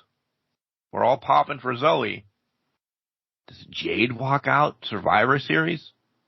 She's Maybe. there. She's definitely going to be. She's definitely there. But is this her real debut? Not wrestling yet, but her real debut of getting banter, fisticuffs, so to speak. Yeah, getting involved. Because let's say she just supposed walks. to be a bit. Yeah. Yeah. We heel versus heel right off the bat. We tease it. And Zoe could step up to her, and Jade hits Jaded and then walks away. But that's the other flip side of this, too. Is she allowed to use Jaded? Because that's Beth Phoenix's move. I don't know. Wouldn't that be interesting? That's an interesting caveat to this whole thing is... But anyways, I digress from that. Do we get Beth and Jade? Yeah, I was going to say maybe that's... Maybe that's a WrestleMania match. If you think about it in this way... Is Beth still with WWE? I don't know, after she made that appearance in the Edge's song. I'm being honest. Like, that's a good point. Everybody has Legends contracts and everything, but... That's a good point. Wouldn't Beth be fucking phenomenal over at AEW too, just to really stir the pot? Just run through everybody over there? Hell fucking yeah. Well, not even run through everybody, but just as a legendary figure. I'd want that more than the Garcia twins. That may be happening sooner than later. Yeah, no, right? Right. Shinsuke and Otis, man, we're gonna get Shinsuke Gable essentially, and next week, but which we want, but what's this doing for either? I don't think it's doing anything for either. I think it's your run of the mill. Without saying it, it's your I have to run through the faction to get to the leader type fucking thing because he beat Tozawa. Right. Now he's beat Gable. Or not Gable, he beat Otis, and now he's getting Gable. It's kind of like when Gable beat up Imperium, got Gunther again. You know, it's kind of like we're just running through the faction to get to the leader. But for no reason. For no reason. There's not a payoff to this. There's not a payoff to this. Although, on a side note, Otis's Riz, man, is just unbelievable. And if you go to NXT and watch him try to woo Lash, my God in heaven, that was probably the funniest thing I've ever seen in my life. So, good job, Otis. Get it for the big guys. Go for it. Whoop, whoop. Piper versus Tegan, man, this match was whatever it was. Knox got the win. Clearly, we're going to get new tag team champions sooner than later in the women's division, and I'm okay with it. Because I don't know if Chelsea's ever going to be build up WWE style champion, but I'd love for when Carmella comes back to them two just ripping on the mic against each other and make it a good to great mid card type of deal, something. Natty, you're not 13 anymore. The sneakers, that whole thing, I hated all of this, and I love Chelsea Green, and I still hate it all. I will say this, for Chelsea's benefit, she's popular enough that I think she could sniff a title at one point and get the women's title. I'm not saying it's anytime soon, but at some point she will get to that point where they're like, let's give Chelsea the title for a little bit. Just kind of pop it, you know what I mean? Because she's playing such a good... annoying bitch heel, good Karen heel, that why not put the title on her and let her be a bitch for a little bit, be a little Karen running around with the title, demanding things, da-da-da-da-da. They'll flirt with it at some point. I know they will. Whether it's sooner rather than later, who knows? Essentially, this was all to give Sam her props. I love the way that she's changed the way that she announces Chelsea Green to the ring now. Hey, I love that she does. Yeah, it's interesting that she does that. Like, even for, like, different people and all that, but her change of Chelsea was even more spot on. She has climbed the ranks of favorite announcers. Listen, I don't love you, Sam. Love you, Justin Roberts. Nobody's ever to me going to touch the Fink. Oh God, no. It's what he does. I loved it. Okerlund, when he did it, he was more backstage in my era. Yeah. But Justin Roberts is amazing. I loved him in WWE. I love him now in AEW. But active, I think Sam's better than Justin right now. I just love her inflections. Chelsea Green. And then the Imperium, Gunther, just putting the accent on it, really putting emotion into it. The Chelsea Green one sounds like she's just mocking the shit out of Chelsea, which is fantastic. I'm gonna hit the hate this week. She might be top 3 to 5 for me, maybe 3, because I'm not disagreeing. It's really Fink, Samantha, maybe Lillian for me. I don't know. Okerlund was good, but again, I considered him backstage. He never really did it for me. Lillian? Yeah. Yeah. Oh no, I agree, because it was more of a very standard, very much. Yeah. She had a special place in my heart when she made fun of Triple H for losing the title. I thought that was a hilarious spot. I guess now the Big Vis fucking angle's in my head, so that's taking her out of the top 3. As a character, Sam's better than Lillian. Sam's 100 times better than Lillian. So, I've never thought about ranking announcers before, but it is definitely Fink and Sam right now are in that top 3 conversation. Samantha's that good. Sidebar. Ricochet hopes she opens an OnlyFans sometime because he wants more money. He ain't wrong. I mean, he ain't wrong. He's gonna get that money. Listen, from wrestling fans, Beatles fans, whatever fans that are out there, he gonna get that money. But Ciampa Kaiser, we're getting off that before we gotta get off. We gotta get down there. Yeah. Ciampa Kaiser, good match. Bad did what it needed to do. Nothing more, nothing less. Yeah, I did like though. Gunther giving Vinci the props on this one, and kind of giving Kaiser a lot of like, what the fuck, man, type mentality here. I like that backstage to tie this back together with it. So now is it Gunther just bored stirring the pot within his team? What's his game? What's his end game here with this? He's bigger than the IC title, he said. He's done. He is bigger than the IC title. We've talked about this several times. Now he's just stirring the pot between everybody. Yep. He's bored. He's bored with what he's doing. He's bored with the competition. He's just bored. Bored with his friends. I wouldn't even call them friends. He's just bored with the people that kind of hang around him like dogs. Yeah. Oh, my dogs are my friends. My dogs are my friends too, but when you have 2 lackeys that are basically, well, not great dogs, Cheech and Chong, yeah. What are you supposed to do? I love Xia Li. I've always loved Xia Li, but I love the new Xia Li of just decimating people. Again, not there yet. I would love to see her sniff it. This is why I will always say, we want to get rid of the women's tag team titles. Man, do it. Yeah. Give us a women's intercontinental and a women's US. I think it would be more plausible and build up more for them across the board. Agreed. I just think it works better. Because right now, Xia Li would be, she's on a Goldberg run, essentially. Yep. And I know it's only been like 2 or 3 weeks or everything. And her and Becky, I think, are going to have a great match. Me, personally, I love Becky. You love Becky. Everybody in this house, what I'm recording at right now, loves Becky. Becky loses to Xia. That's fucking phenomenal for wrestling. And I think it should happen. Becky takes a break until Rumble. Yeah. Will it happen? Probably not. But I would agree. You strap a rocket to Xylee's ass, see where it goes. Have the killer instinct happen.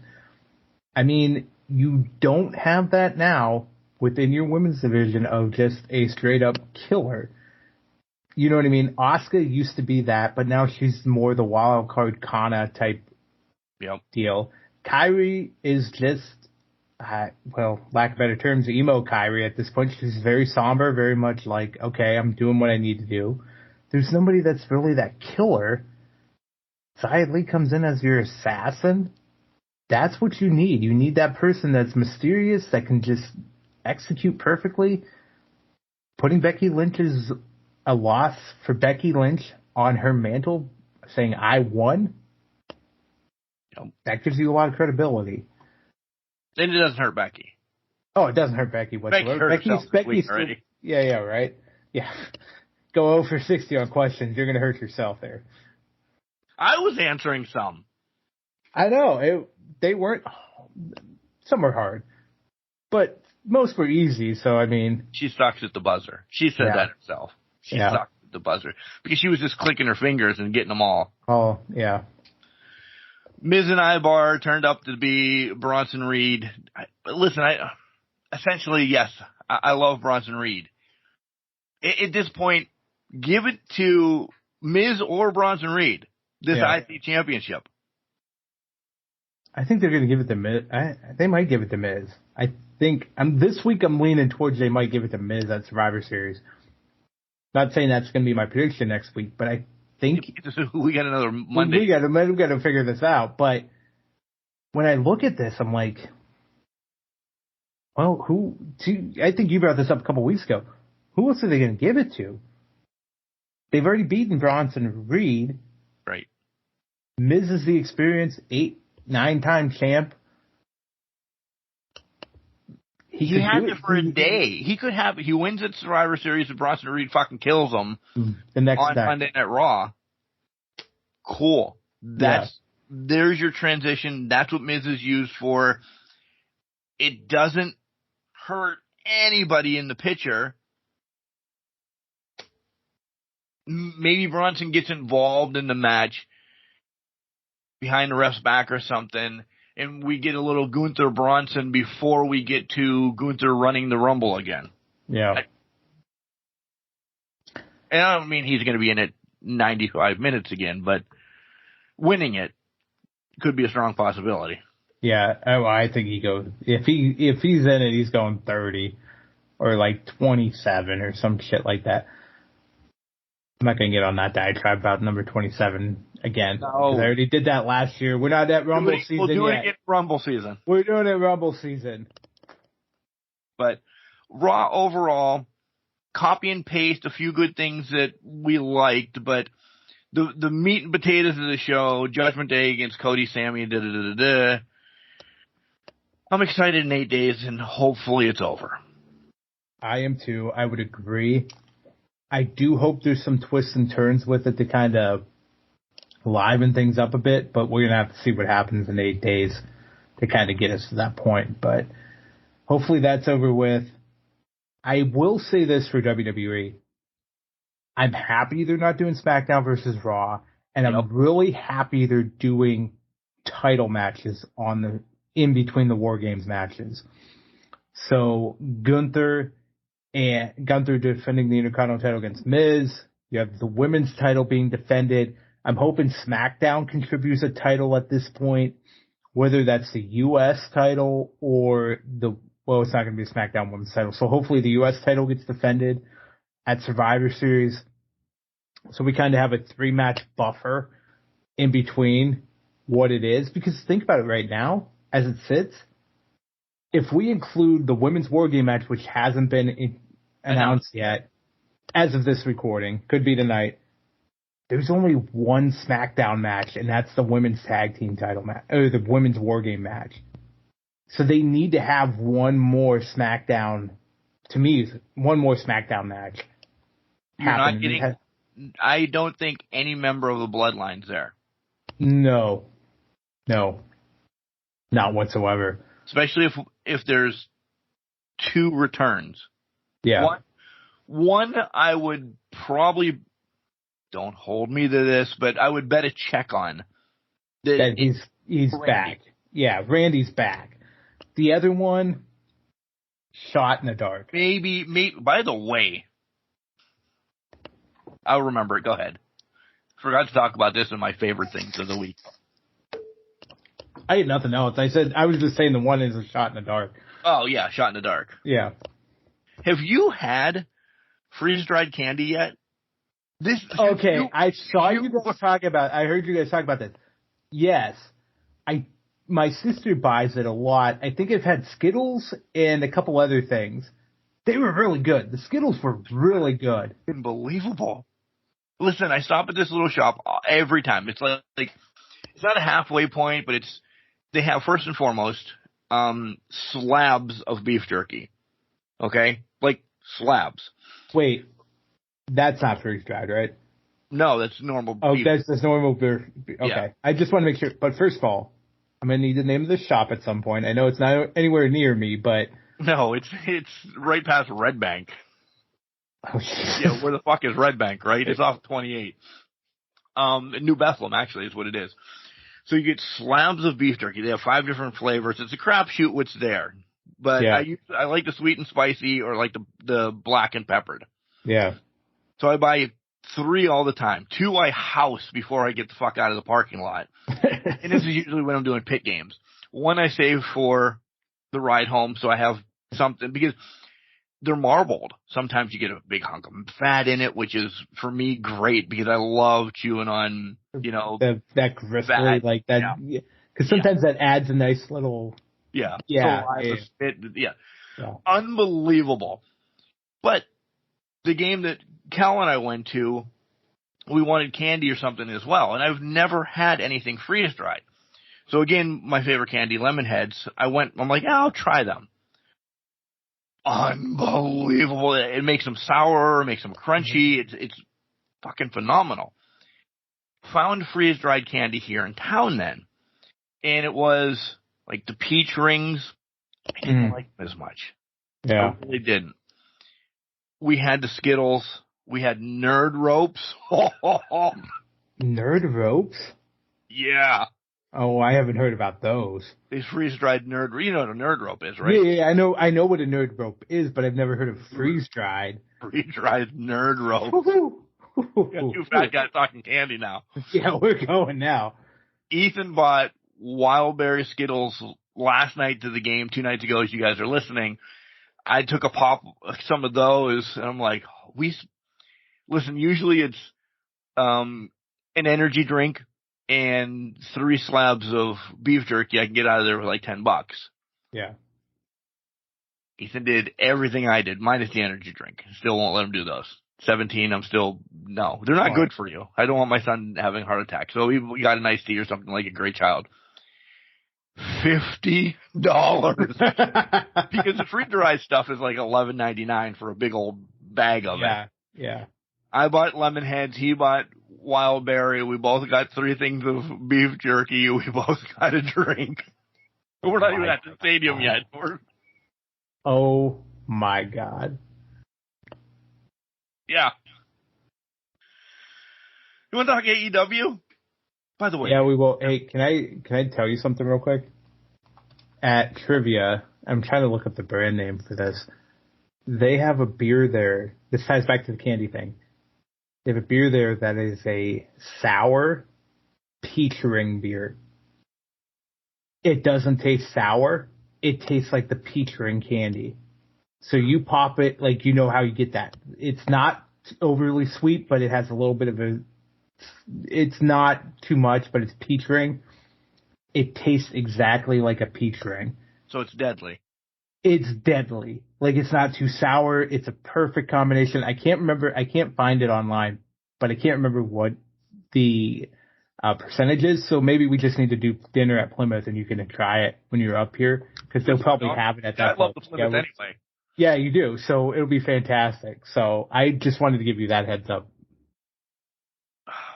side note, with I had to buy more of my Blood Orange. I did see, and it's not down here yet. And did you have it? It's last year's as well. Southern Tier has sugar cookies as their beer. I have tried that. Overly sweet.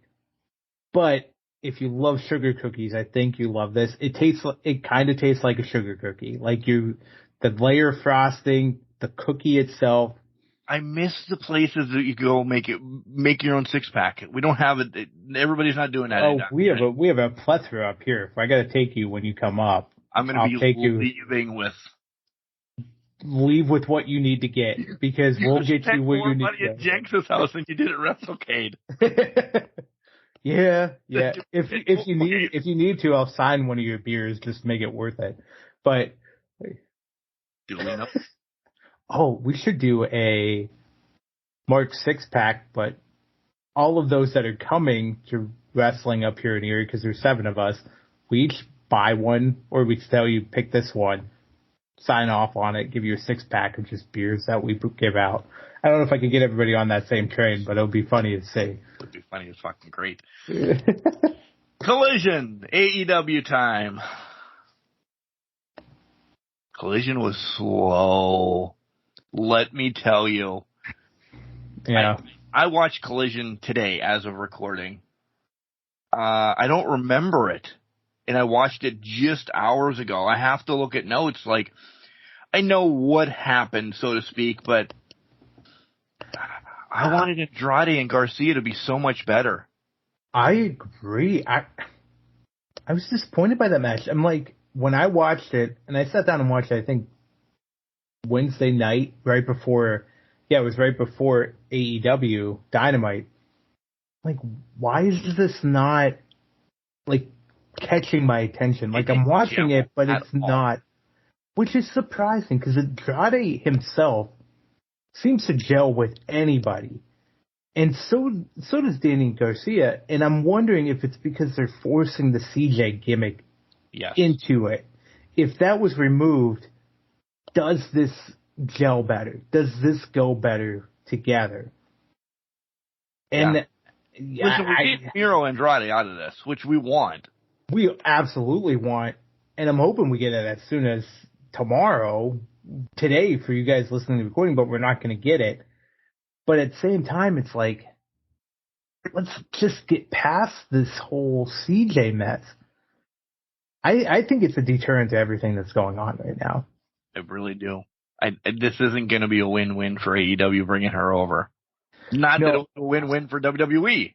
I will say, if they would just let her be with Miro, we're done with it. It can be a win, because we're out of the distraction. I think it just distracts from the match when you have that be your central storyline. And I'm looking at the future of the business and Daniel Garcia versus who is current, probably should be in the future of the business, Andrade. He should be the main person, one of the main people in the business right now for AEW. That should have been a very premier match, and it was very much and it was 25 minutes. It was 25 minutes, and it was like, oh, this wasn't what I thought it would be, and why would I want to watch this again if it wasn't that great this time around?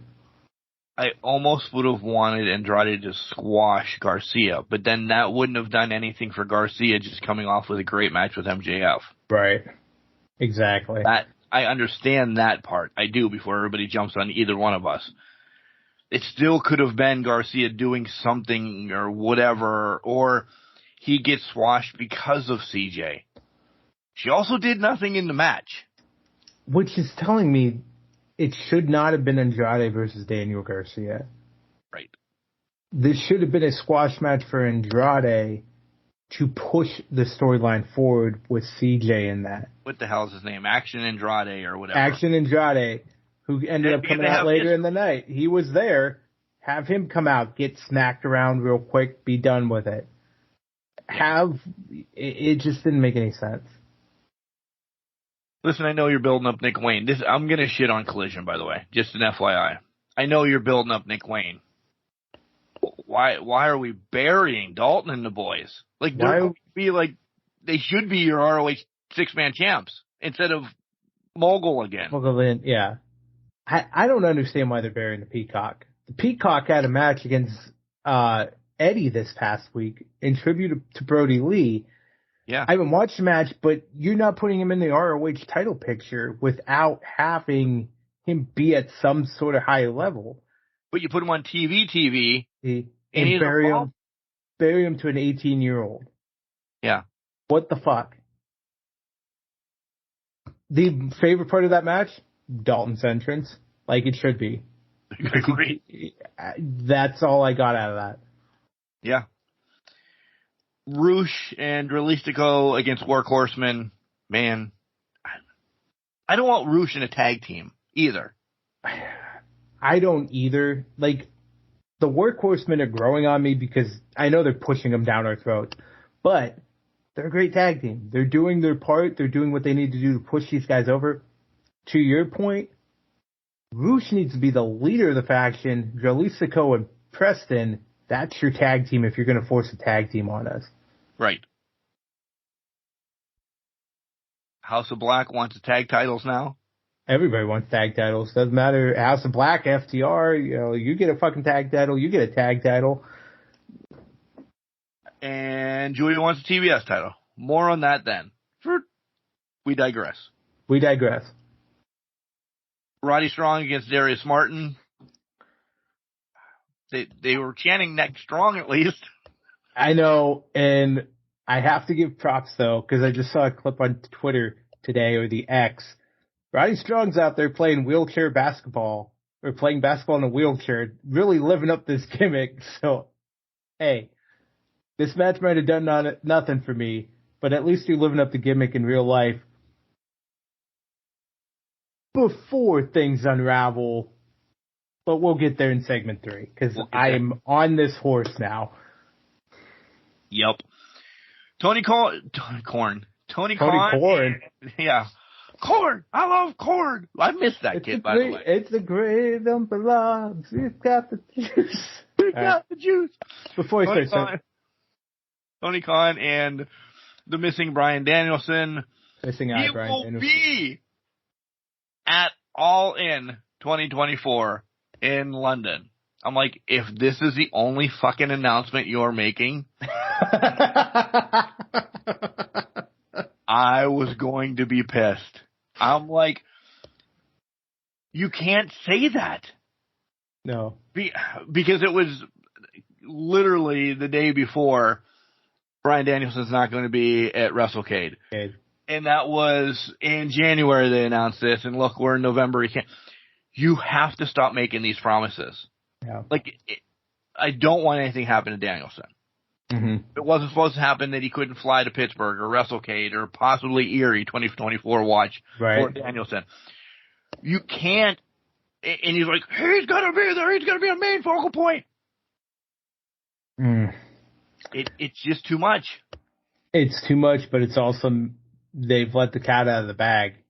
All In 2024 is Danielson's retirement match. Yep. Mark it in the books, because when he said that, I'm like, well, that's the only reason why it's going to be big and massive and all that. That's when he walks away. That's his end of his full-time swan song. Yep. That's his swan song. Because he didn't get it this year, he needs it next year. I am excited about the Continental Classic, though. I am too. I very much am. 12 guys. I don't know who those guys are going to be besides Danielson. But what does the tournament get you is now my question. Right. Is this going to be a yearly tournament? If it is, and listen, we all know that AEW is slowly sliding to pay-per-view every month or something like that. I hope they make this a whole pay-per-view then. I love tournaments in pay-per-views. King of the Ring. Yeah. IWC does a Super Indie. Even in the 80s, they did that one that, whatever the hell it was called, the Big Classic Tournament. Everybody remembers the VHS that was out. The Deadly Game tournament for the title when Rock, just a couple days ago, the anniversary, Rock won the title, turning with Vince and all that. Every single one of these. 24. Yeah. WrestleMania. Yeah. Exactly. WrestleMania 4. That's a great one. These single night tournaments, I think, are one of the best things that have ever happened. But let me ask you this. Crockett Cup was the one I was thinking of. But I know it was over 2 days back in the day. But yeah. Yeah. Let me ask you this. Why do you think they've gotten away from single day tournaments? Because even though they do them in the indies, the main companies don't. Why do you think they took them away? I have my thoughts. That's exactly what I was. Yep. You have the big names. I would also throw in there, it looks a lot better to draw viewership if you spread it out as well. So yeah, you're doing the health, safety, and pay of it all. But then you can also advertise for 3 weeks. King of the Ring tournament is going to be da-da-da-da-da. We're going to have the qualifiers this week. Or the Continental Classic, we're going to have these 4 guys face off this week. This one's on Dynamite. This one's on. So it gets people involved. And for this, you have like 8 weeks of at least a couple matches already slotted in. Yeah, exactly. So you're taking some of your writing, as I put air quotes around writing, away. Because the matches are set. They write themselves. Yep, they write themselves. There's nothing more you need to do with them until you get to like the finals and you stretch that to World's End. So you may have a week or two in between there where you just have to write, promo segment between X and Y. Right. That'll get you to that tournament. So, but I like this. 12 is a stupid number. It should be 8. It's stupid. 8, That's why. 8 or 6. I mean, 16 is a rough time to get it into one pay-per-view. 16 though over 4 or 5 weeks. That's doable. Yeah. Right. I would say, and I firmly believe they only did 12 because Danielson can't go until the second round. And they're holding out until the second round. And he's going to be the last fucking match to go in the second round. I guarantee you that. December 2nd, by the way. We're hoping. Wait, God forbid it's December 2nd in Erie. We're not going to we're going to just hear about it from Cody Hetrick. Yeah. But it needs to be the second match, it has to be the second round when he gets to it. I think 12 is a dumb number, but I do like that AEW is doing a tournament every 6 months. Yeah. So Owen is in June, early July. We get to this late November into December. I do like that a lot. Kind of carry us over in that. I was also wondering. It means something though. Like we're all for the Owen. They get the title. Who's the men's Owen winner? Oh shit, Ricky. Yeah, Ricky. But you questioned yourself. I had to question myself. Yeah. To Ricky's though, for Ricky's benefit, even though he doesn't need my justification for it, he was supposed to face Punk again, and then Punk decided, I'm gonna punch Jungle Boy, basically. So, touché. But I think to that point, well, I could argue, think of the King of the Ring. How much does the King of the Ring matter? Well, they play it for a couple months. For a year. No, old school King of the Ring. Old school King of the Ring, yes. They played with it for a year. They played the gimmick. Once you started getting into 98, 99, even 97, it was kind of, okay, this guy won the King of the Ring, but then they left it kind of by the wayside. I mean, Kurt walked around 2000. 2 months later, it wasn't even on his entry.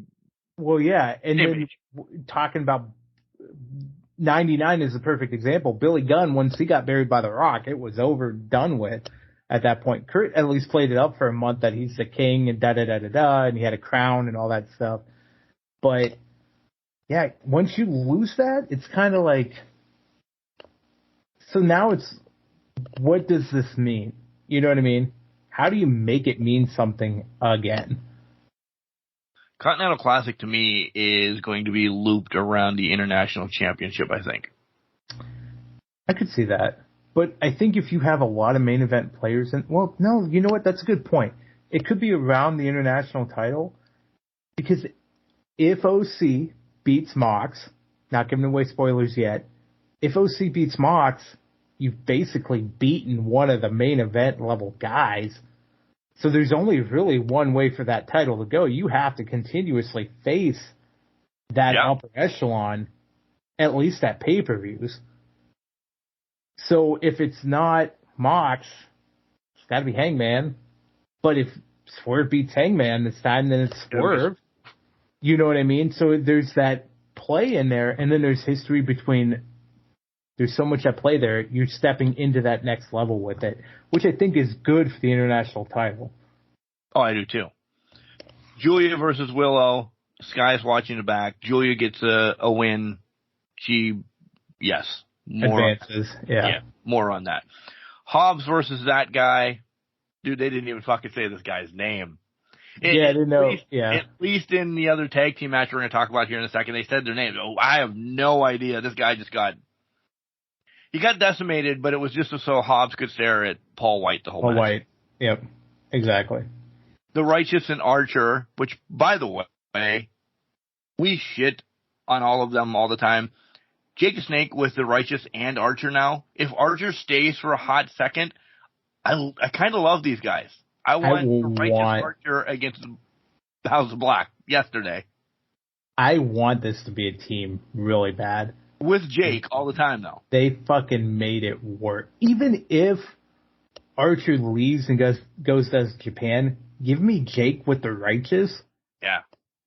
That's fucking good. Because they're winning me over. Dutch and Vincent are really winning me over. Oh, yeah. They're fantastic in what they do.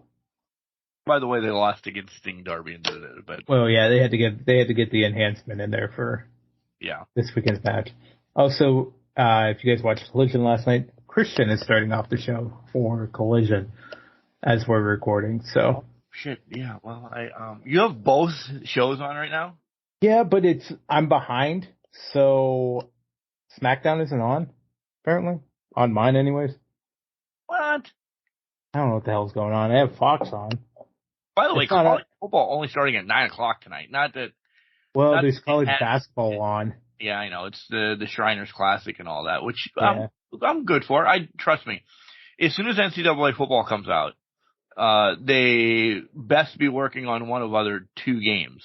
Have it be NCAA basketball, so I can have my own tournament every year. Yep. Or NCAA baseball. Or / softball. Combine them both. Because nothing against NCAA baseball. I love it. I do. Man, give the gal some props. Hurry up and whip this out so my girl Jordy from Nebraska can get some fucking NIL deal. By the way, I'm picking Nebraska to win it next year. They went far. Oh, our girls are starting the show off. Damage Control. I'm trying to figure out why the fuck I don't have it on here. All right, let's get to Dynamite so we can make predictions and we can watch wrestling. Hook and Orange against Yuta and Mox. Dynamite was good, but I don't think Dynamite was a great go-home show. It's set up what Well, here's the thing. I think it's an extension Collision's a go-home show. Collision's a go-home show. I think Dynamite was trying to be an extension. Even though it's after. No. I think Collision's the extension of fucking Full Gear. I couldn't think of the pay-per-view name. Because you think about what we had on that card, that street fight should have been on the pay-per-view. So I don't know. They basically gave us one for free on that one, to me. So I think Dynamite was trying to act in that space, but it didn't really hit too much. But essentially Mox and Yuta, I don't want to say destroy Orange and Hook. I am shocked that Hook took the loss. I am too. I also thought that was odd, but the way that Mox just looked like this superhuman against OC seemed to come out of completely nowhere, right? Because OC had been, knocking it down, and really before that they were kind of like, oh, okay, it's okay, we got this, we can do this, we can do what we need to do here. OC just felt like he was very much relegated to a corner, and I don't know if they're trying to get that bigger pop at Full Gear, and that's why they made they minimized him so much in this match. But hopefully there's like a promo to go off of that. I'm just enthralled with SmackDown right now. I wish I could hear words. I wish I could too, because I'm watching this right now, and Dakota's doing a lot of talking from what I'm seeing. Bailey has color on for the first time in years. Yeah. Tony makes the announcement that Swerve and Hangman can't touch each other. Hangman is mad in hell. It's mad in hell. I love that. Cutting deep, Hangman was. Personal about the kids and about the fiance. I love it. This was probably some of my favorite stuff on Dynamite. And then he just decimates Nana. Because nobody can make the save. Nobody can. Swerve can't touch him, so he can't save him. Also, saying he's going to kick Nana's ass after the match and steal his weed that he just bought off of high school. It was top-tier stuff there, bud. Clearly, California, you can say anything when you're there. California, you can say whatever you want about fucking it. I did love that this extended to the indie show. This extended to Revolver Thursday night, which I'm like, fuck yeah. When was the last time they did that? Right. An AEW AEW storyline in an indie show? They haven't done that in such a long time. Probably pre-COVID, I think, but. Shotzi comes out in the Shotzi. We'll be talking about this next week, trust me. Yep. Especially once we get words. Yeah, that was a dumb move by Shotzi, though. Yeah, Shotzi. Roddy knows the devil, calls Adam Cole right off the bat. Strong thinks the devil is Max. Cole says shut up and kind of just hangs up on him right off the bat. Predictions are coming. Predictions are coming, yeah. Sky against Red Velvet. The winner gets involved in essentially which is going to be a triple threat match for the TBS title. We're going to fast forward this for a little bit. Okay. Sky gets the win. I love Red Velvet, but please. It had to be Sky. You have two of them set. So, and we'll get into my thoughts on this on prediction. Here comes the War Games announcement. Hopefully it's Regal. My other thought on this was... Shit, I lost it. Oh. I didn't put this 2 and 2 together here until I saw it on Twitter, and then multiple people ran with it. Tony Khan booking a red versus blue person in California, booking Bloods versus Crips basically in California. Ballsy. Just ballsy. And when I read that, I don't think he meant to do that, but it was hilarious all at the same time. I love it. Kudos whoever brought that up. Yeah. I can't remember. It was on multiple people's radars, I will say, but. Mariah May, by the way, always loved her. Loved her for a couple years now. She's been a Can Crusher alum. Go back and listen to that. Her and Tony. Mariah's going to have a lot to do in AEW. Oh, give her some time to, so people can understand who she is. Not making a prediction saying that she could be the one taking it off of Tony the next time Tony gets the title, but it's a good place to start with Tony as an understudy, being Tony's understudy, basically. Yeah. It's Joe decimates John ? They at least said John. Apparently his name's John Cruz. Shout out to John Cruz looking at Joe, screaming, "What the fuck?" as he hit the mat. That's the only notes I have. I said he has the best puzzled look. That's it. That's it. He just squat. Just like, what the fuck, man? Joe's from Southern California. Wait. I thought he's Samoa Joe, not SoCal Joe. He's SoCal. You gotta move to the States when you get into wrestling. Still pandering that MJF, hey, we're going to be friends. Listen, Penta and Commander, it's not, we've been saying Commander. Do you know it's Commander? Yeah, it's Commander. Yeah. Good full name. Against the Bucks. Crowd went crazy. I don't want to fast forward, but this just was, it was one of the Bucks matches, and I don't want to say it like that because I like the Bucks now, this, that, and the other thing, but It's heel Bucks. It's heel Yeah. Bucks 100%. Does that play into Saturday? I don't know, because heel Bucks a little out of left field unless the other things are happening, right?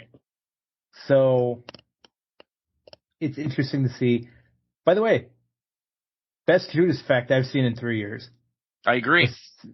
Yeah, 100%.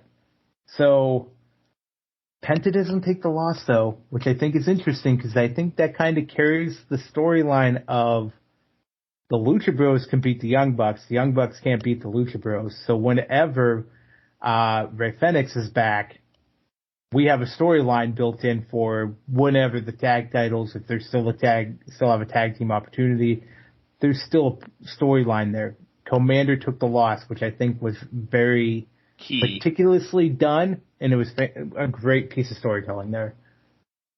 The guys with juice against those guys, easy peasy. Lemon squeezy. Yeah. Wardlow's package I liked. We get to... Listen, I think they should have flip-flopped this. Again, I am not somebody that wants your main event to be a talking portion. This like a strike. Go ahead. I was going to say, especially when the talking portion ends the same way it has for the past 3 weeks. Right. Or like 6 weeks at this point. Yeah. Yeah. Like a Dragon Street fight. I love that they all came out in street clothes. Granted, some were tuxes or whatever. But it wasn't, we're in our wrestling gear. This was, saw that they were coming for business. This is holy shit. This is one of those spectacle matches. It is. Break it down to say, oh, this, that, and the other. It is a spectacle match. Did I pop? A lot. Because shit was just all over the place. Is it something we break down and say, oh, I love the bad hitter? No.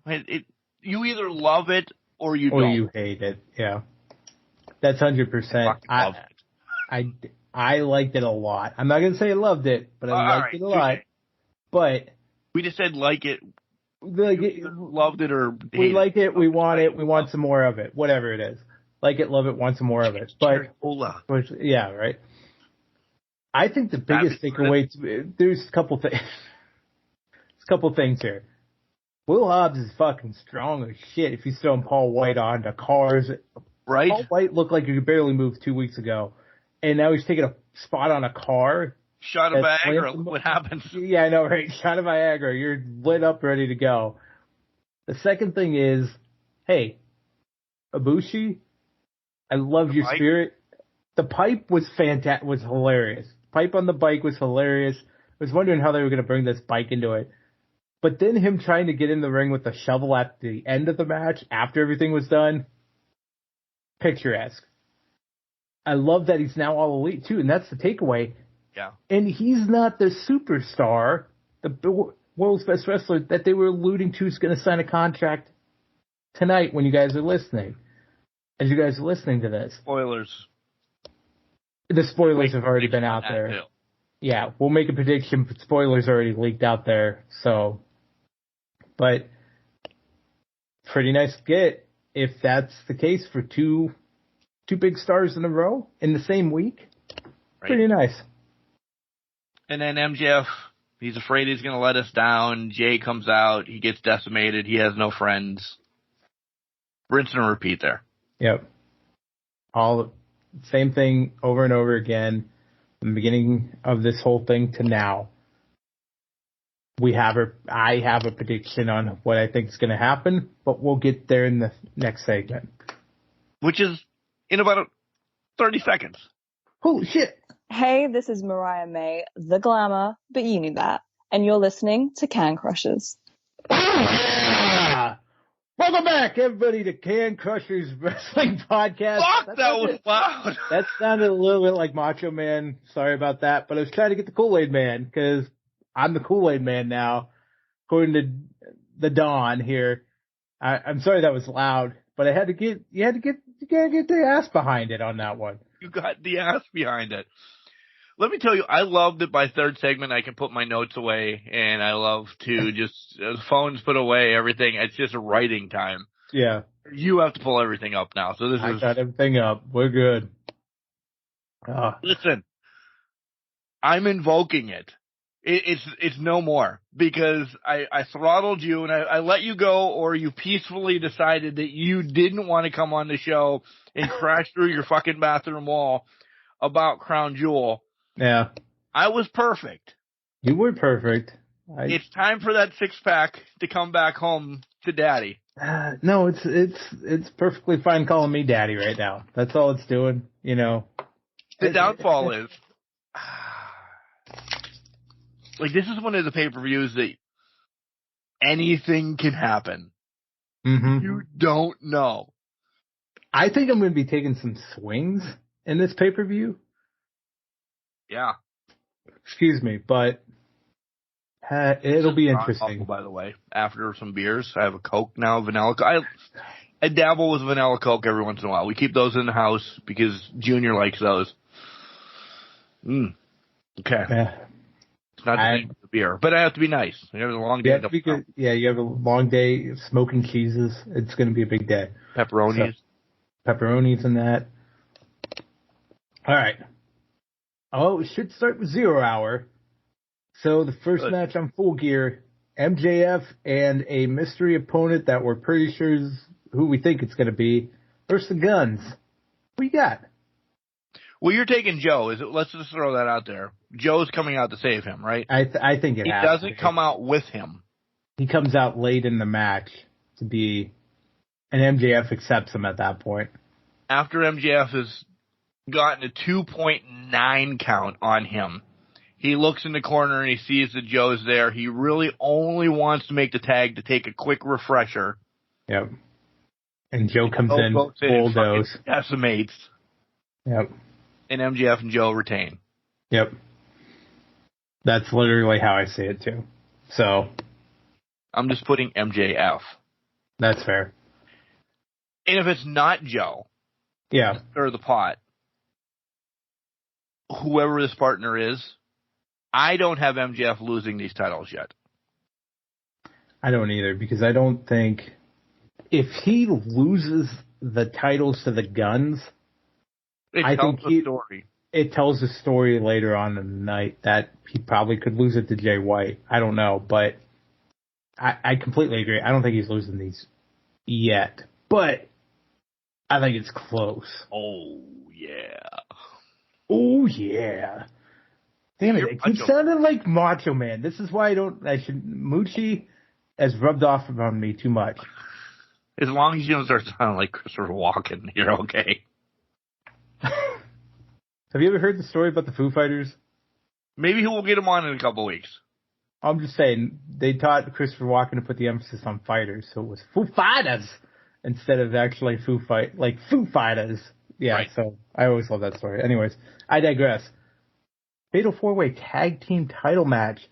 FTR, Starks and Big Bill, LFI, House of Black. I don't know what they're doing yet. I want to say FTR, but I don't think it's FTR. I'm going to go out on a limb. I'm probably going to lose my title. House of Black. That's who I want to win. That's who I want to win too. I love FTR. You guys know this. I'm going to pick House of Black here just because. And I'm going to continue to go with no fucking way. Oh, never mind. Is PFAB with Lashley now? Yeah. Oh, okay.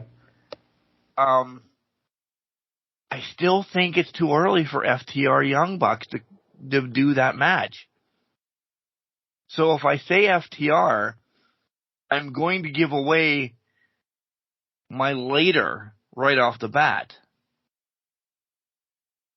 I think it's too early for House of Black to get it's Malachi and Brody, right? Yeah. That's going at it. Yep. Like, I'm really torn over this. Yeah. And Here's my thought. The Kings of the Black Throne were a tag team before House of Black was ever a thing. So they are an established tag team. That's where my head goes. Like, I know it's wishful thinking, but that's kind of where my head goes is maybe they need it. Maybe they get it because they were already a tag team prior to this. The Trios Championship did nothing for them. Because they had no Trios competition. They were just throwing teams together to kind of throw at them. To eat, basically. But I don't know. I'm overthinking this pay-per-view because then if they win that, my other pick will not happen. Which, because Okay. I don't think there's a group with all of them. We'll leave it at that for the hot second. Yeah. So I'm going to go FTR. Okay. I am going to go FTR, and I have given away my other match, I think. Well, let's go there. Because I think you're talking about the triple threat for the TBS title, if I'm correct. Well, I was giving away 2 matches in that match itself. Oh, okay. Oh, I know what match you're giving away. Okay, that one. But let's go to the triple threat, and then we'll go to the other one that you're giving away as well. Chris, Julia, Sky. Julia. This is her time. Fuck everything else. I don't care. I don't want to hear your shit. It's Julia's time. I was going to agree with you. And that's all. That's out of heart, head, and everything else. Listen, I was going to agree with you. I also think Sky's turning on this and hanging out with Julia. That's the only reason this is triple threat. 2 weeks ago was a ruse with the Blue Mist, and this is a whole thing to just give the title to Julia. Yes. Yep. Okay. We're all on the same page with that. But I think House of Black, again, I don't think there's a faction that has 2 noteworthy titles. I don't know if AEW... I think they do it for, even if it's for a hot second, I think they could do it. Don't get me wrong, I want it. I know. I just think they want to reestablish the House of Black quickly. And I think that's the best way they could do it. I'm all right with that. That's fair. All right. Oh, well, there's the other member. Never mind. Nope. She's getting her ass kicked in about, I say 30 minutes. Okay. But let's go to the other match. The Golden Jets, I guess, is Kenny Omega and Chris Jericho versus the Bucks. I think it's my turn to choose first. It's the Bucks. I mean, the Golden Jets, I don't think we're surviving this pay-per-view at all. They did what they needed to do against Don Callis. I'm on the other end. Oh, really? Because this whole title is on the line as well. Listen, the Bucks can get a tag team title shot every time they want. Okay. Just because. And I'm not saying because they're VPs or anything like this. They're multi-time tag team champions. And if it is FTR that wins or House of Black, they get decimated. The Golden Jets then get decimated by them losing this title fucking shot that is floating around for the last 3 months between nobody and then to the Bucks and this and that. It's almost like it's been forgotten, so they need to get rid of that. Okay. In my head. I think more happens after the match, that the Bucks are dastardly or anything like this, that the Elite is exploded after this for a hot second. See, I think after this, the Elite's stronger than ever without Hangman. Because my thoughts on this are, I think Kenny's turning on Jericho at some point in this match. The Bucks have been playing this. They've turned heel. It just seems off, right? And I think Kenny is going to pull the trigger on Jericho before Jericho pulls the trigger on him. And that's the mentality we're going to use. And we're building up for World's End to be Jericho in Omega 2, 3, 4, something like that. 18, right. 18. I think that's what we're building towards. So I think Kenny's going to turn heel here. And it's going to be Bucks. This is a whole setup, and the Bucks are going to retain their tag titles. I just think the Elite will stay strong as one unit. besides Hangman, but we'll figure that out, how that all shakes out in the interim. You think you have House of Blacks winning the tag titles? I have FTR. Bucks win it. Then whoever wins it, have FTR or House of Black. Bucks are winning it at World's End. They could decide to cash in. So yeah, I would assume they're going to cash in at World's End, kind of get and reset the calendar. Now I don't know if that's going to be a win for them or not, but it at least resets the calendar with whatever they're trying to do there. So thus I played into. I hate myself now because I've just talked myself. I wrote Jets down, so I'm going to go Jets. Yeah. Should have picked Bucks. Even if they win dastardly, FTR wins part 3 because we know FTR's on their slope. Yeah. World's End part number 3. Even though we don't want it yet, it makes could happen. sense. Well, yeah, and there's a lot of things that could be transpiring in 2024 that if FTR gets the titles, they got to get the titles off of FTR probably quickly. Right. And to me, I'll throw this out there because the one thing that deterred FTR for me was the fact that I feel like if they wanted to reset the timeline and say, okay, Aussie Open's going to beat FTR for the tag titles, da-da-da-da, now that Kyle Fletcher's a part of the Don Callis family, is there really, and she's done now, on SmackDown. It's a whole different story. But I think it gets you to a point of, where's Aussie Open in this whole thing? Is Mark Davis coming back? Is he actually going to be a part of this? Or are they going to push? Is fucking Road Dogg on the goddamn SmackDown team? You're ahead of me. I must be ahead of you for the first time in ever. But yeah, Road Dogg's on the SmackDown announce team right now. Anyways. Yeah, he is. Jesus Christ. If KO's still suspended. Yeah, KO's still suspended. Corey's not back yet. So, okay. Anywho, I keep getting distracted because I have the attention span of a gnat. But to my point earlier, they got to get the titles off FTR. Aussie Open's, there's no way Aussie Open's going to be, it might not be a tag team anymore after this injury because Kyle Fletcher's doing something different. Why would you regress that unless they introduce Aussie Open as a full-on tag team? However, maybe we bring this into the forefront now. The superstar signee that they've been talking about reunites Aussie Open. The rumors are out there. There's a spoiler that seems to be out there. Is it Ospreay? Is it time for him to shine and sign the contract, and that brings the United Empire to AEW as a whole? That's one. Names. Right. One of the names, yeah. I worry because Ospreay, anyone, Sean Ross or da-da-da-da-da, he leaks that he wants to do stuff with Impact, though, too. But this one is pretty locked and loaded, I think. Yeah. It is. I don't see any way around that it's not Ospreay in that regard. I think World's End might be the Monet time frame for this. But right now this is Ospreay, and this might bring United Empire back as one team. But to that point, he is under the Don Callis umbrella as well, so maybe it does work out. Maybe I'm overthinking it. But at the end of the day, this is Ospreay's signing. It is. I think blatantly it is. I mean, we won't even write. I mean, we said we were going to make a prediction, but we're both on the same. We're both, yeah.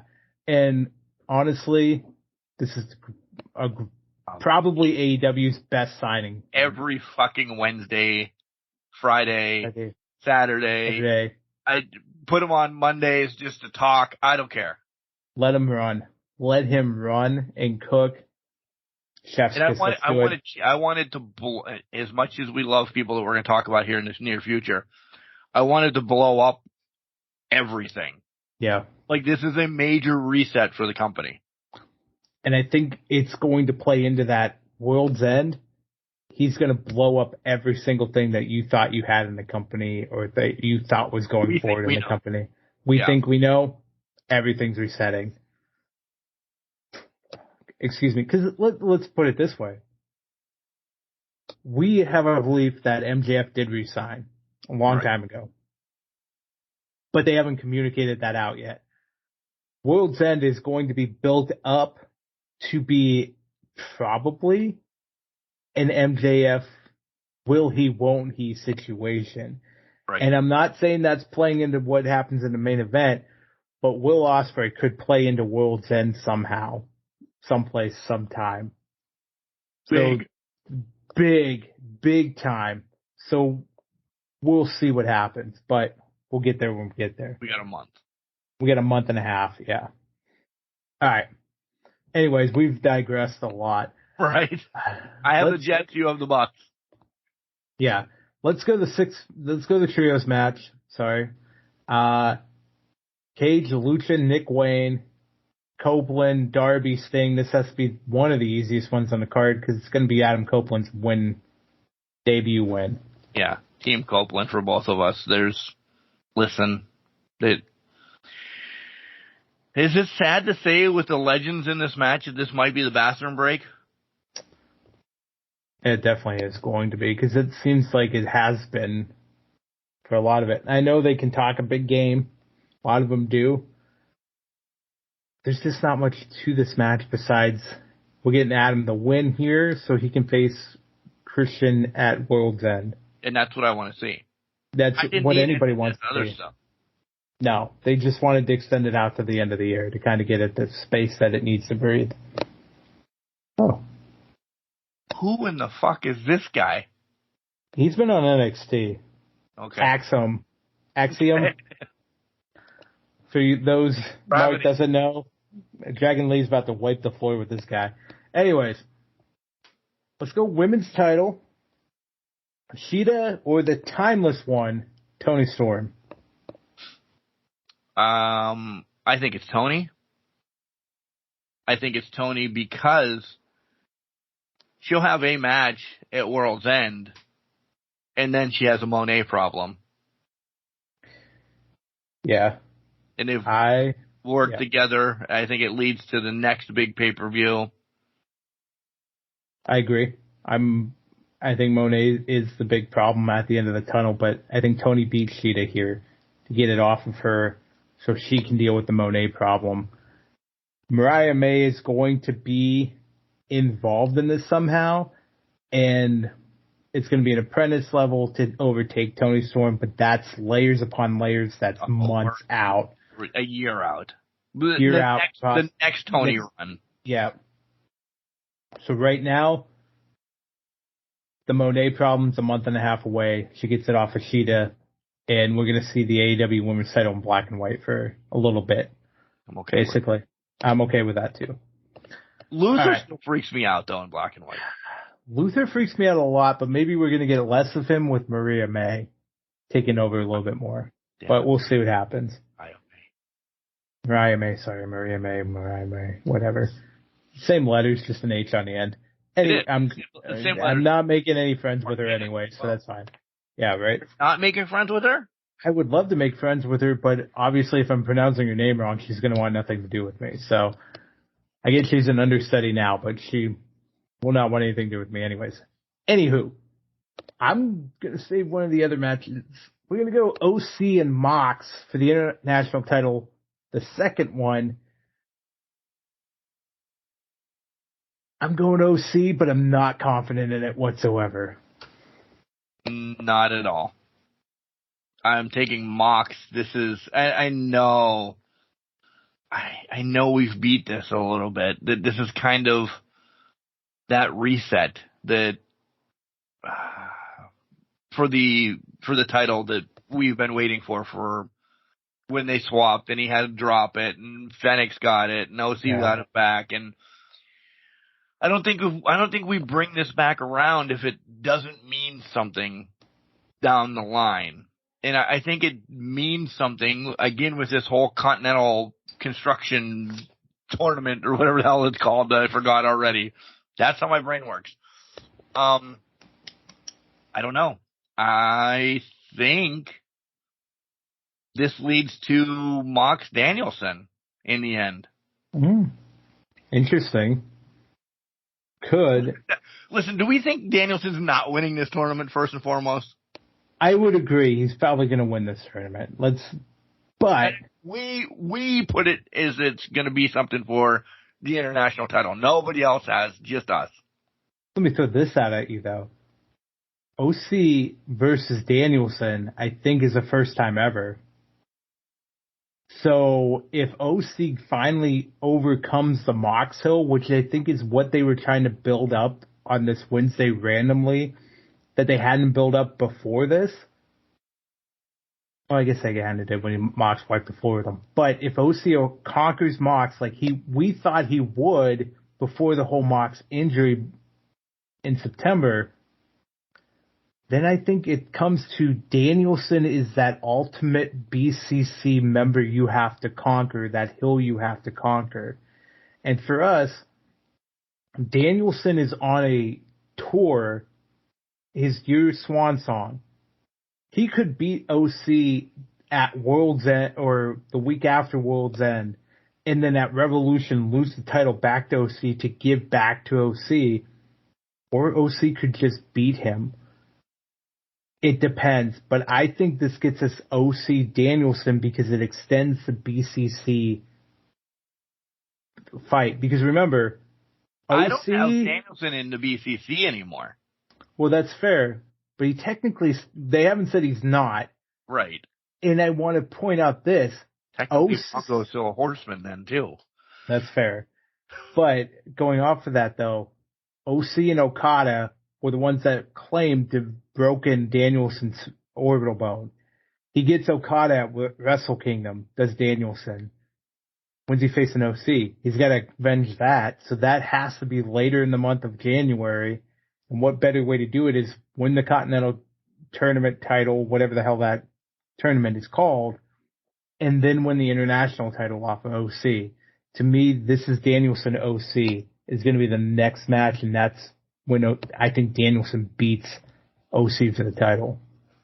Danielson OC of the Continental Construction Final to face Mox one more time.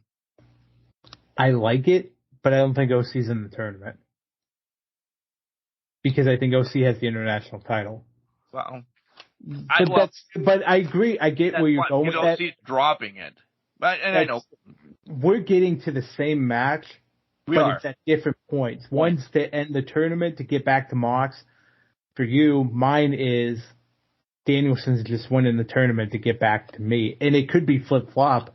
Danielson could be the main event at World's End, blow up the BCC to get the OC after that. We have swerves, but we end up at the same goddamn place. Oh, segue much. How about Swerve Strickland versus Hangman Page in a Texas death match? Mark, what you got? I'm asking this real. Who won the first one? Swerve. This is too much money. Then that changed my mind. This is way too much money not to have part 3. I mean, I want to write Swerve down. I really do, because I want Swerve not away from Hangman, because I love everything they're doing. Mm-hmm. I want Swerve now around MJF, around. Yeah. Like, I want him because he deserves it. He's there. All of that. This is just too much. I think this is where we get that reincarnation of some match that we've been talking about. That what the fuck? Because your second match is a bull rope match. There's plans for part 3. I think. I have to think, and this one's kind of Hangman's because it's, you know, being that guy. The death match, yeah. It's a bull rope match. He's a cowboy, like Dusty. Bull rope match. Yeah. I'm gonna go Hangman. I am gonna go Hangman.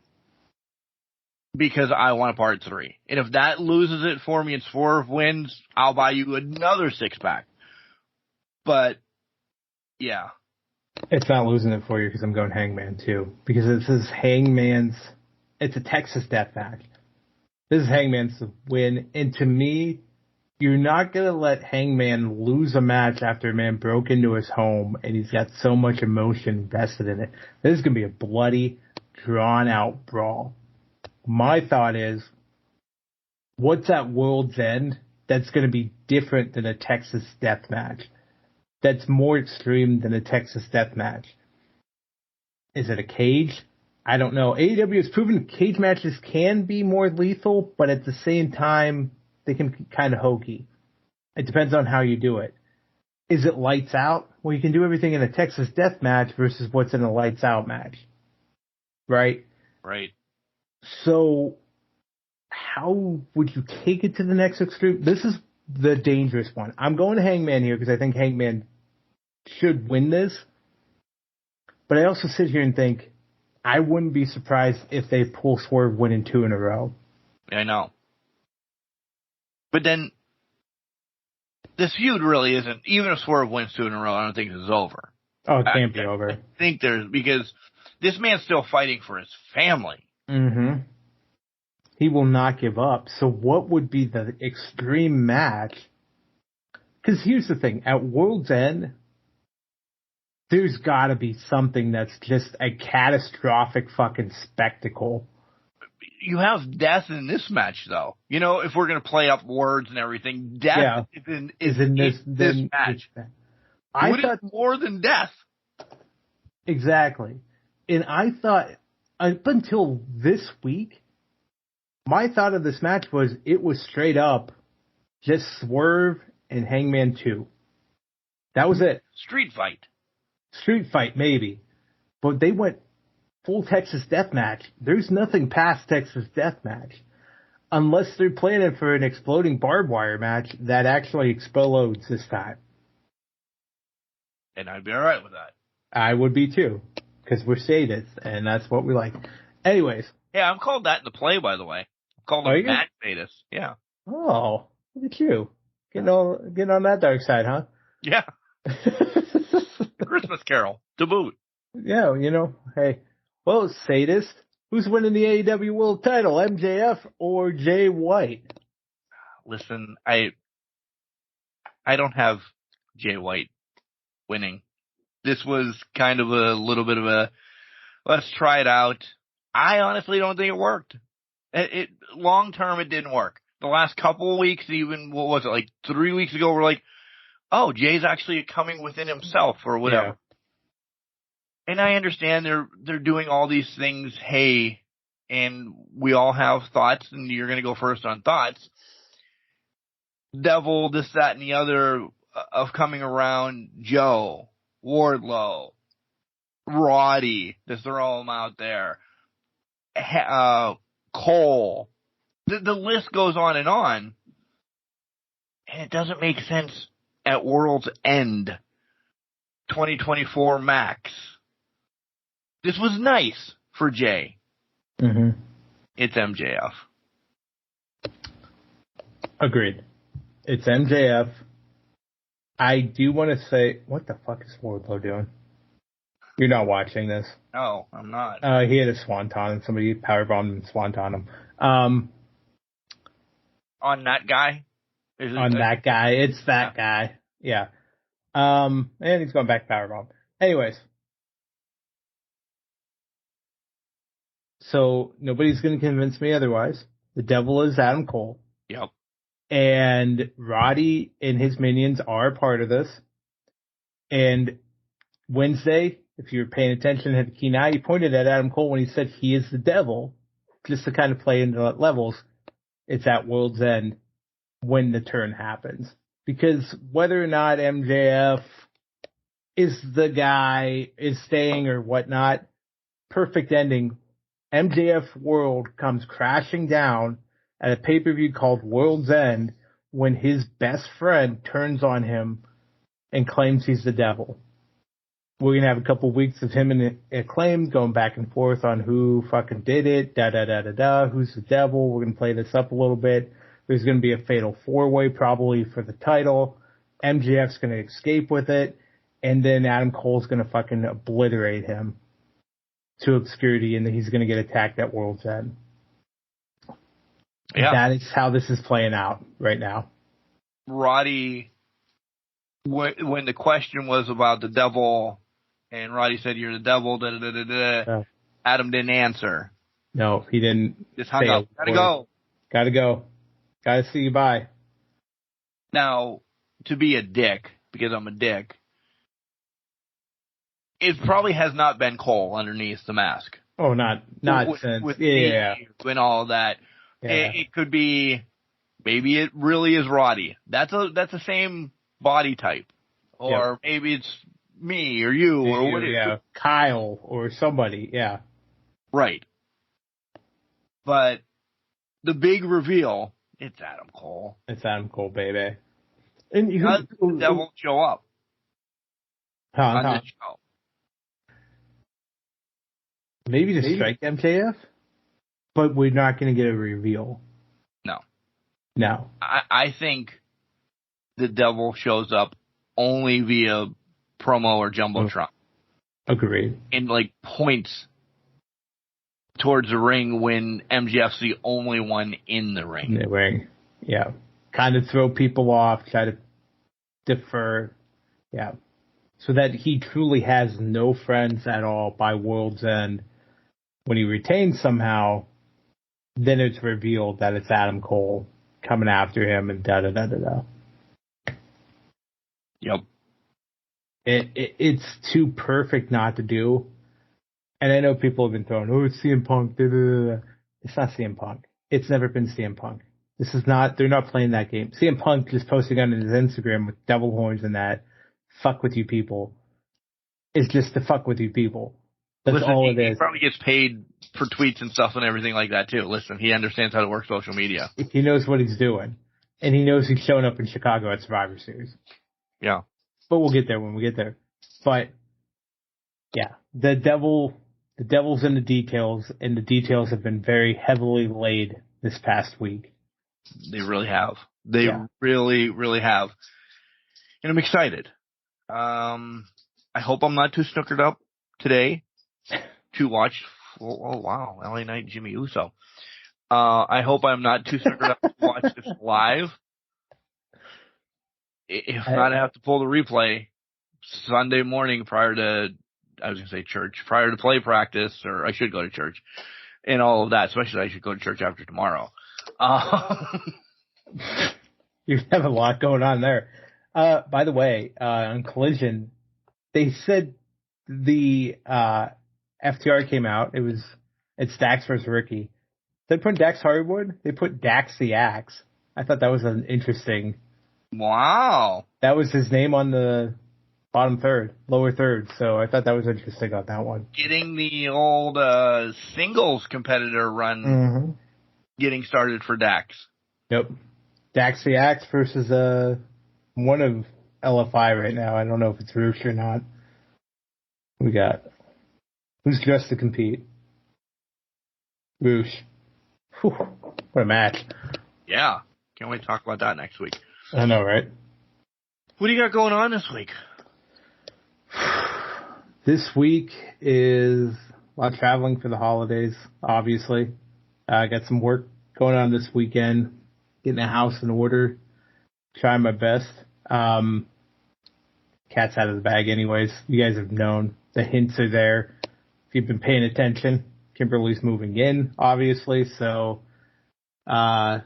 more to come on that, but moving a lot of stuff up this weekend probably is going to be the key. Thanksgiving at her family's house in Pittsburgh. And then kind of see what happens. Next Friday is probably going to be Christmas decoration day. That's how it always is. So it'd be happening. We'd be loading up. But, yeah. So what about you? Well, listen, cat's out of the bag. First and foremost, before we actually end this the proper way this week. That wasn't even a knock on Donnie. Yeah. Getting to bed. That was just listen. There's a lot of pre-recorded shit coming. Spotlight already pre-recorded. Not sure if I said Happy Thanksgiving at the end of this. The Spotlight, which would be the day before Thanksgiving. So we'll do it here. I don't know if you know this, but you have the power to add that at the end. No, it's in final. Oh, it's in final. It's already done. Okay. Oh. Right. I was just throwing Yeah, it will be posted. Final. That's just... Monday. Jenks and I are recording Full Gear review and then SummerSlam. SummerSlam? Prediction. Like, I know I didn't mention it in my week ahead, but SummerSlam? Survivor Series. I mean, if you want me to get a SummerSlam prediction, I'll see what I can do, but... No cheating. You can't go back and rewatch it. So we'll be doing next week's show is Full Gear, or spend a lot of time on that, break that down, and then give you Survivor Series predictions. Because that's my Monday, by the way. Tuesday, play practice. Wednesday, it's crapshoot. Some member of the family I have to go see, and I don't mean it's mean. I have to squeeze in a dad or an aunt or prior to Thanksgiving, because Thanksgiving's got to be short and sweet for me. Leaving at 2 a.m. Friday to head to Winston-Salem, because shit starts at noon down there this year. Oh, damn. So, right? So you'll get the pre-recorded whatever we do on Monday. Next Saturday, figure out what we're going to do for the following Wednesday, record it in the time frame of me getting home, or possibly recording late Monday night via, I don't know, satellite phone or whatever we're going to do. Because then it's crunch time of us going to Collision. Yep. That will be a full episode. And then we got to pre-record a couple more because the Star is born for 2 weeks. It's a lot. Now, are you singing Shallow when you're bored? No. No. There's one real song. I mean, there's some songs in it that are kind of like hokey pokey made up songs. I'm part of those because I'm the fool. But there's one real song in the play that the other more professional actors sing, the Holly and the Ivy, the Holly and that song. Like, they sing that. God, I got out of that, thank God, because one of my parts in the play I have to go do nonsense, and thank fucking God, because you wouldn't want to hear me sing like a real song like that. I don't know. I mean, you got the cockles of a god. Maybe Jesus mixed with Fergie. I don't know, but maybe. So I got out of that. So stick and stay. Every day that we post stuff, Wednesdays and Saturdays, something will be posted. Yeah. An episode or of some sort. So get us through the next couple of weeks. You'll be entertained. We have some shit planned out. Be prepared. Might have some guests. Mightn't. Remember the word mightn't. Mightn't. Yeah. So that's where I pause and I say, guys, this is my favorite fucking holiday of the year, because it's not marketed. It's not about this. It's not about that. It literally is about sitting around a table with your family, eating, taking a nap, waking up, eating again. And I know eating's not the main point. It really is just family time. There isn't a present involved. There isn't whatever. And I'm not saying this to get hate. Whatever you believe or whatever you don't believe or whatever. Yeah. This is just real. We're going to sit and eat fucking turkey and just hang out. Detroit Lions for the one time out of the year that everybody watches Detroit Lions. Hey, they're good this year. At least they're good. I know. Let's give that. But I love you guys all. Thank you for everything you've done for years. Yeah. Happy Thanksgiving. We're thankful for all of you. Happy Thanksgiving. Enjoy it. my Thanksgiving's going to be chaos, but you guys enjoy what your Thanksgiving is, and I'll be sitting there wishing I was watching Godfather all day up until the Lions play, because I know that's a marathon on Thanksgiving. Did you finally get it back from Moochie? Huh? Did you finally get it back from Moochie? What? I know if you borrowed it. The Godfather. Well, it's on TV for a whole 24 hours, but yes, I did get it back from Moochie. It took 7 months, but I got it back from him. But man, I forgot to mention this. I have turkey trot Thursday morning, and then I go to my family's for a couple hours to see them, and then I hit the road for Pittsburgh. So you guys enjoy it with your families, even if it's your family that you've adopted over the years from friends and or whatever it is. Friendsgiving, people call it, yeah. Friendsgiving, happy Thanksgiving to you. Enjoy it. Be with it. Be there in person. Put the phone away and just enjoy the time you have with those loved ones that you consider near and dear to your heart. Because to Mark's point, everything else has been commercialized. Everything else has been oversaturated. Be there all in for your family. Enjoy it and be thankful for what you have in front of you. Even if it's just 3 of you around a table eating Spam. Love it and enjoy it. By the way, Santos is decimating Joaquin Wild. Remember, I was trying to say that while I was watching this while I was saying that. Decimating him. Remember, just because you're trash doesn't mean you can't do great things. You're a garbage can, not a garbage cannot. Santos is a garbage cannot right now. So, yeah, I stumbled a little bit. Remember to tell your friends that you love them. Make sure you tell your friends that you love them. I'm a little out of sorts. Don't worry about it. The end of the game, I already said this. Make sure you tell your loved ones that you love them. Because you never know. Happy fucking Thanksgiving, guys. Happy Thanksgiving.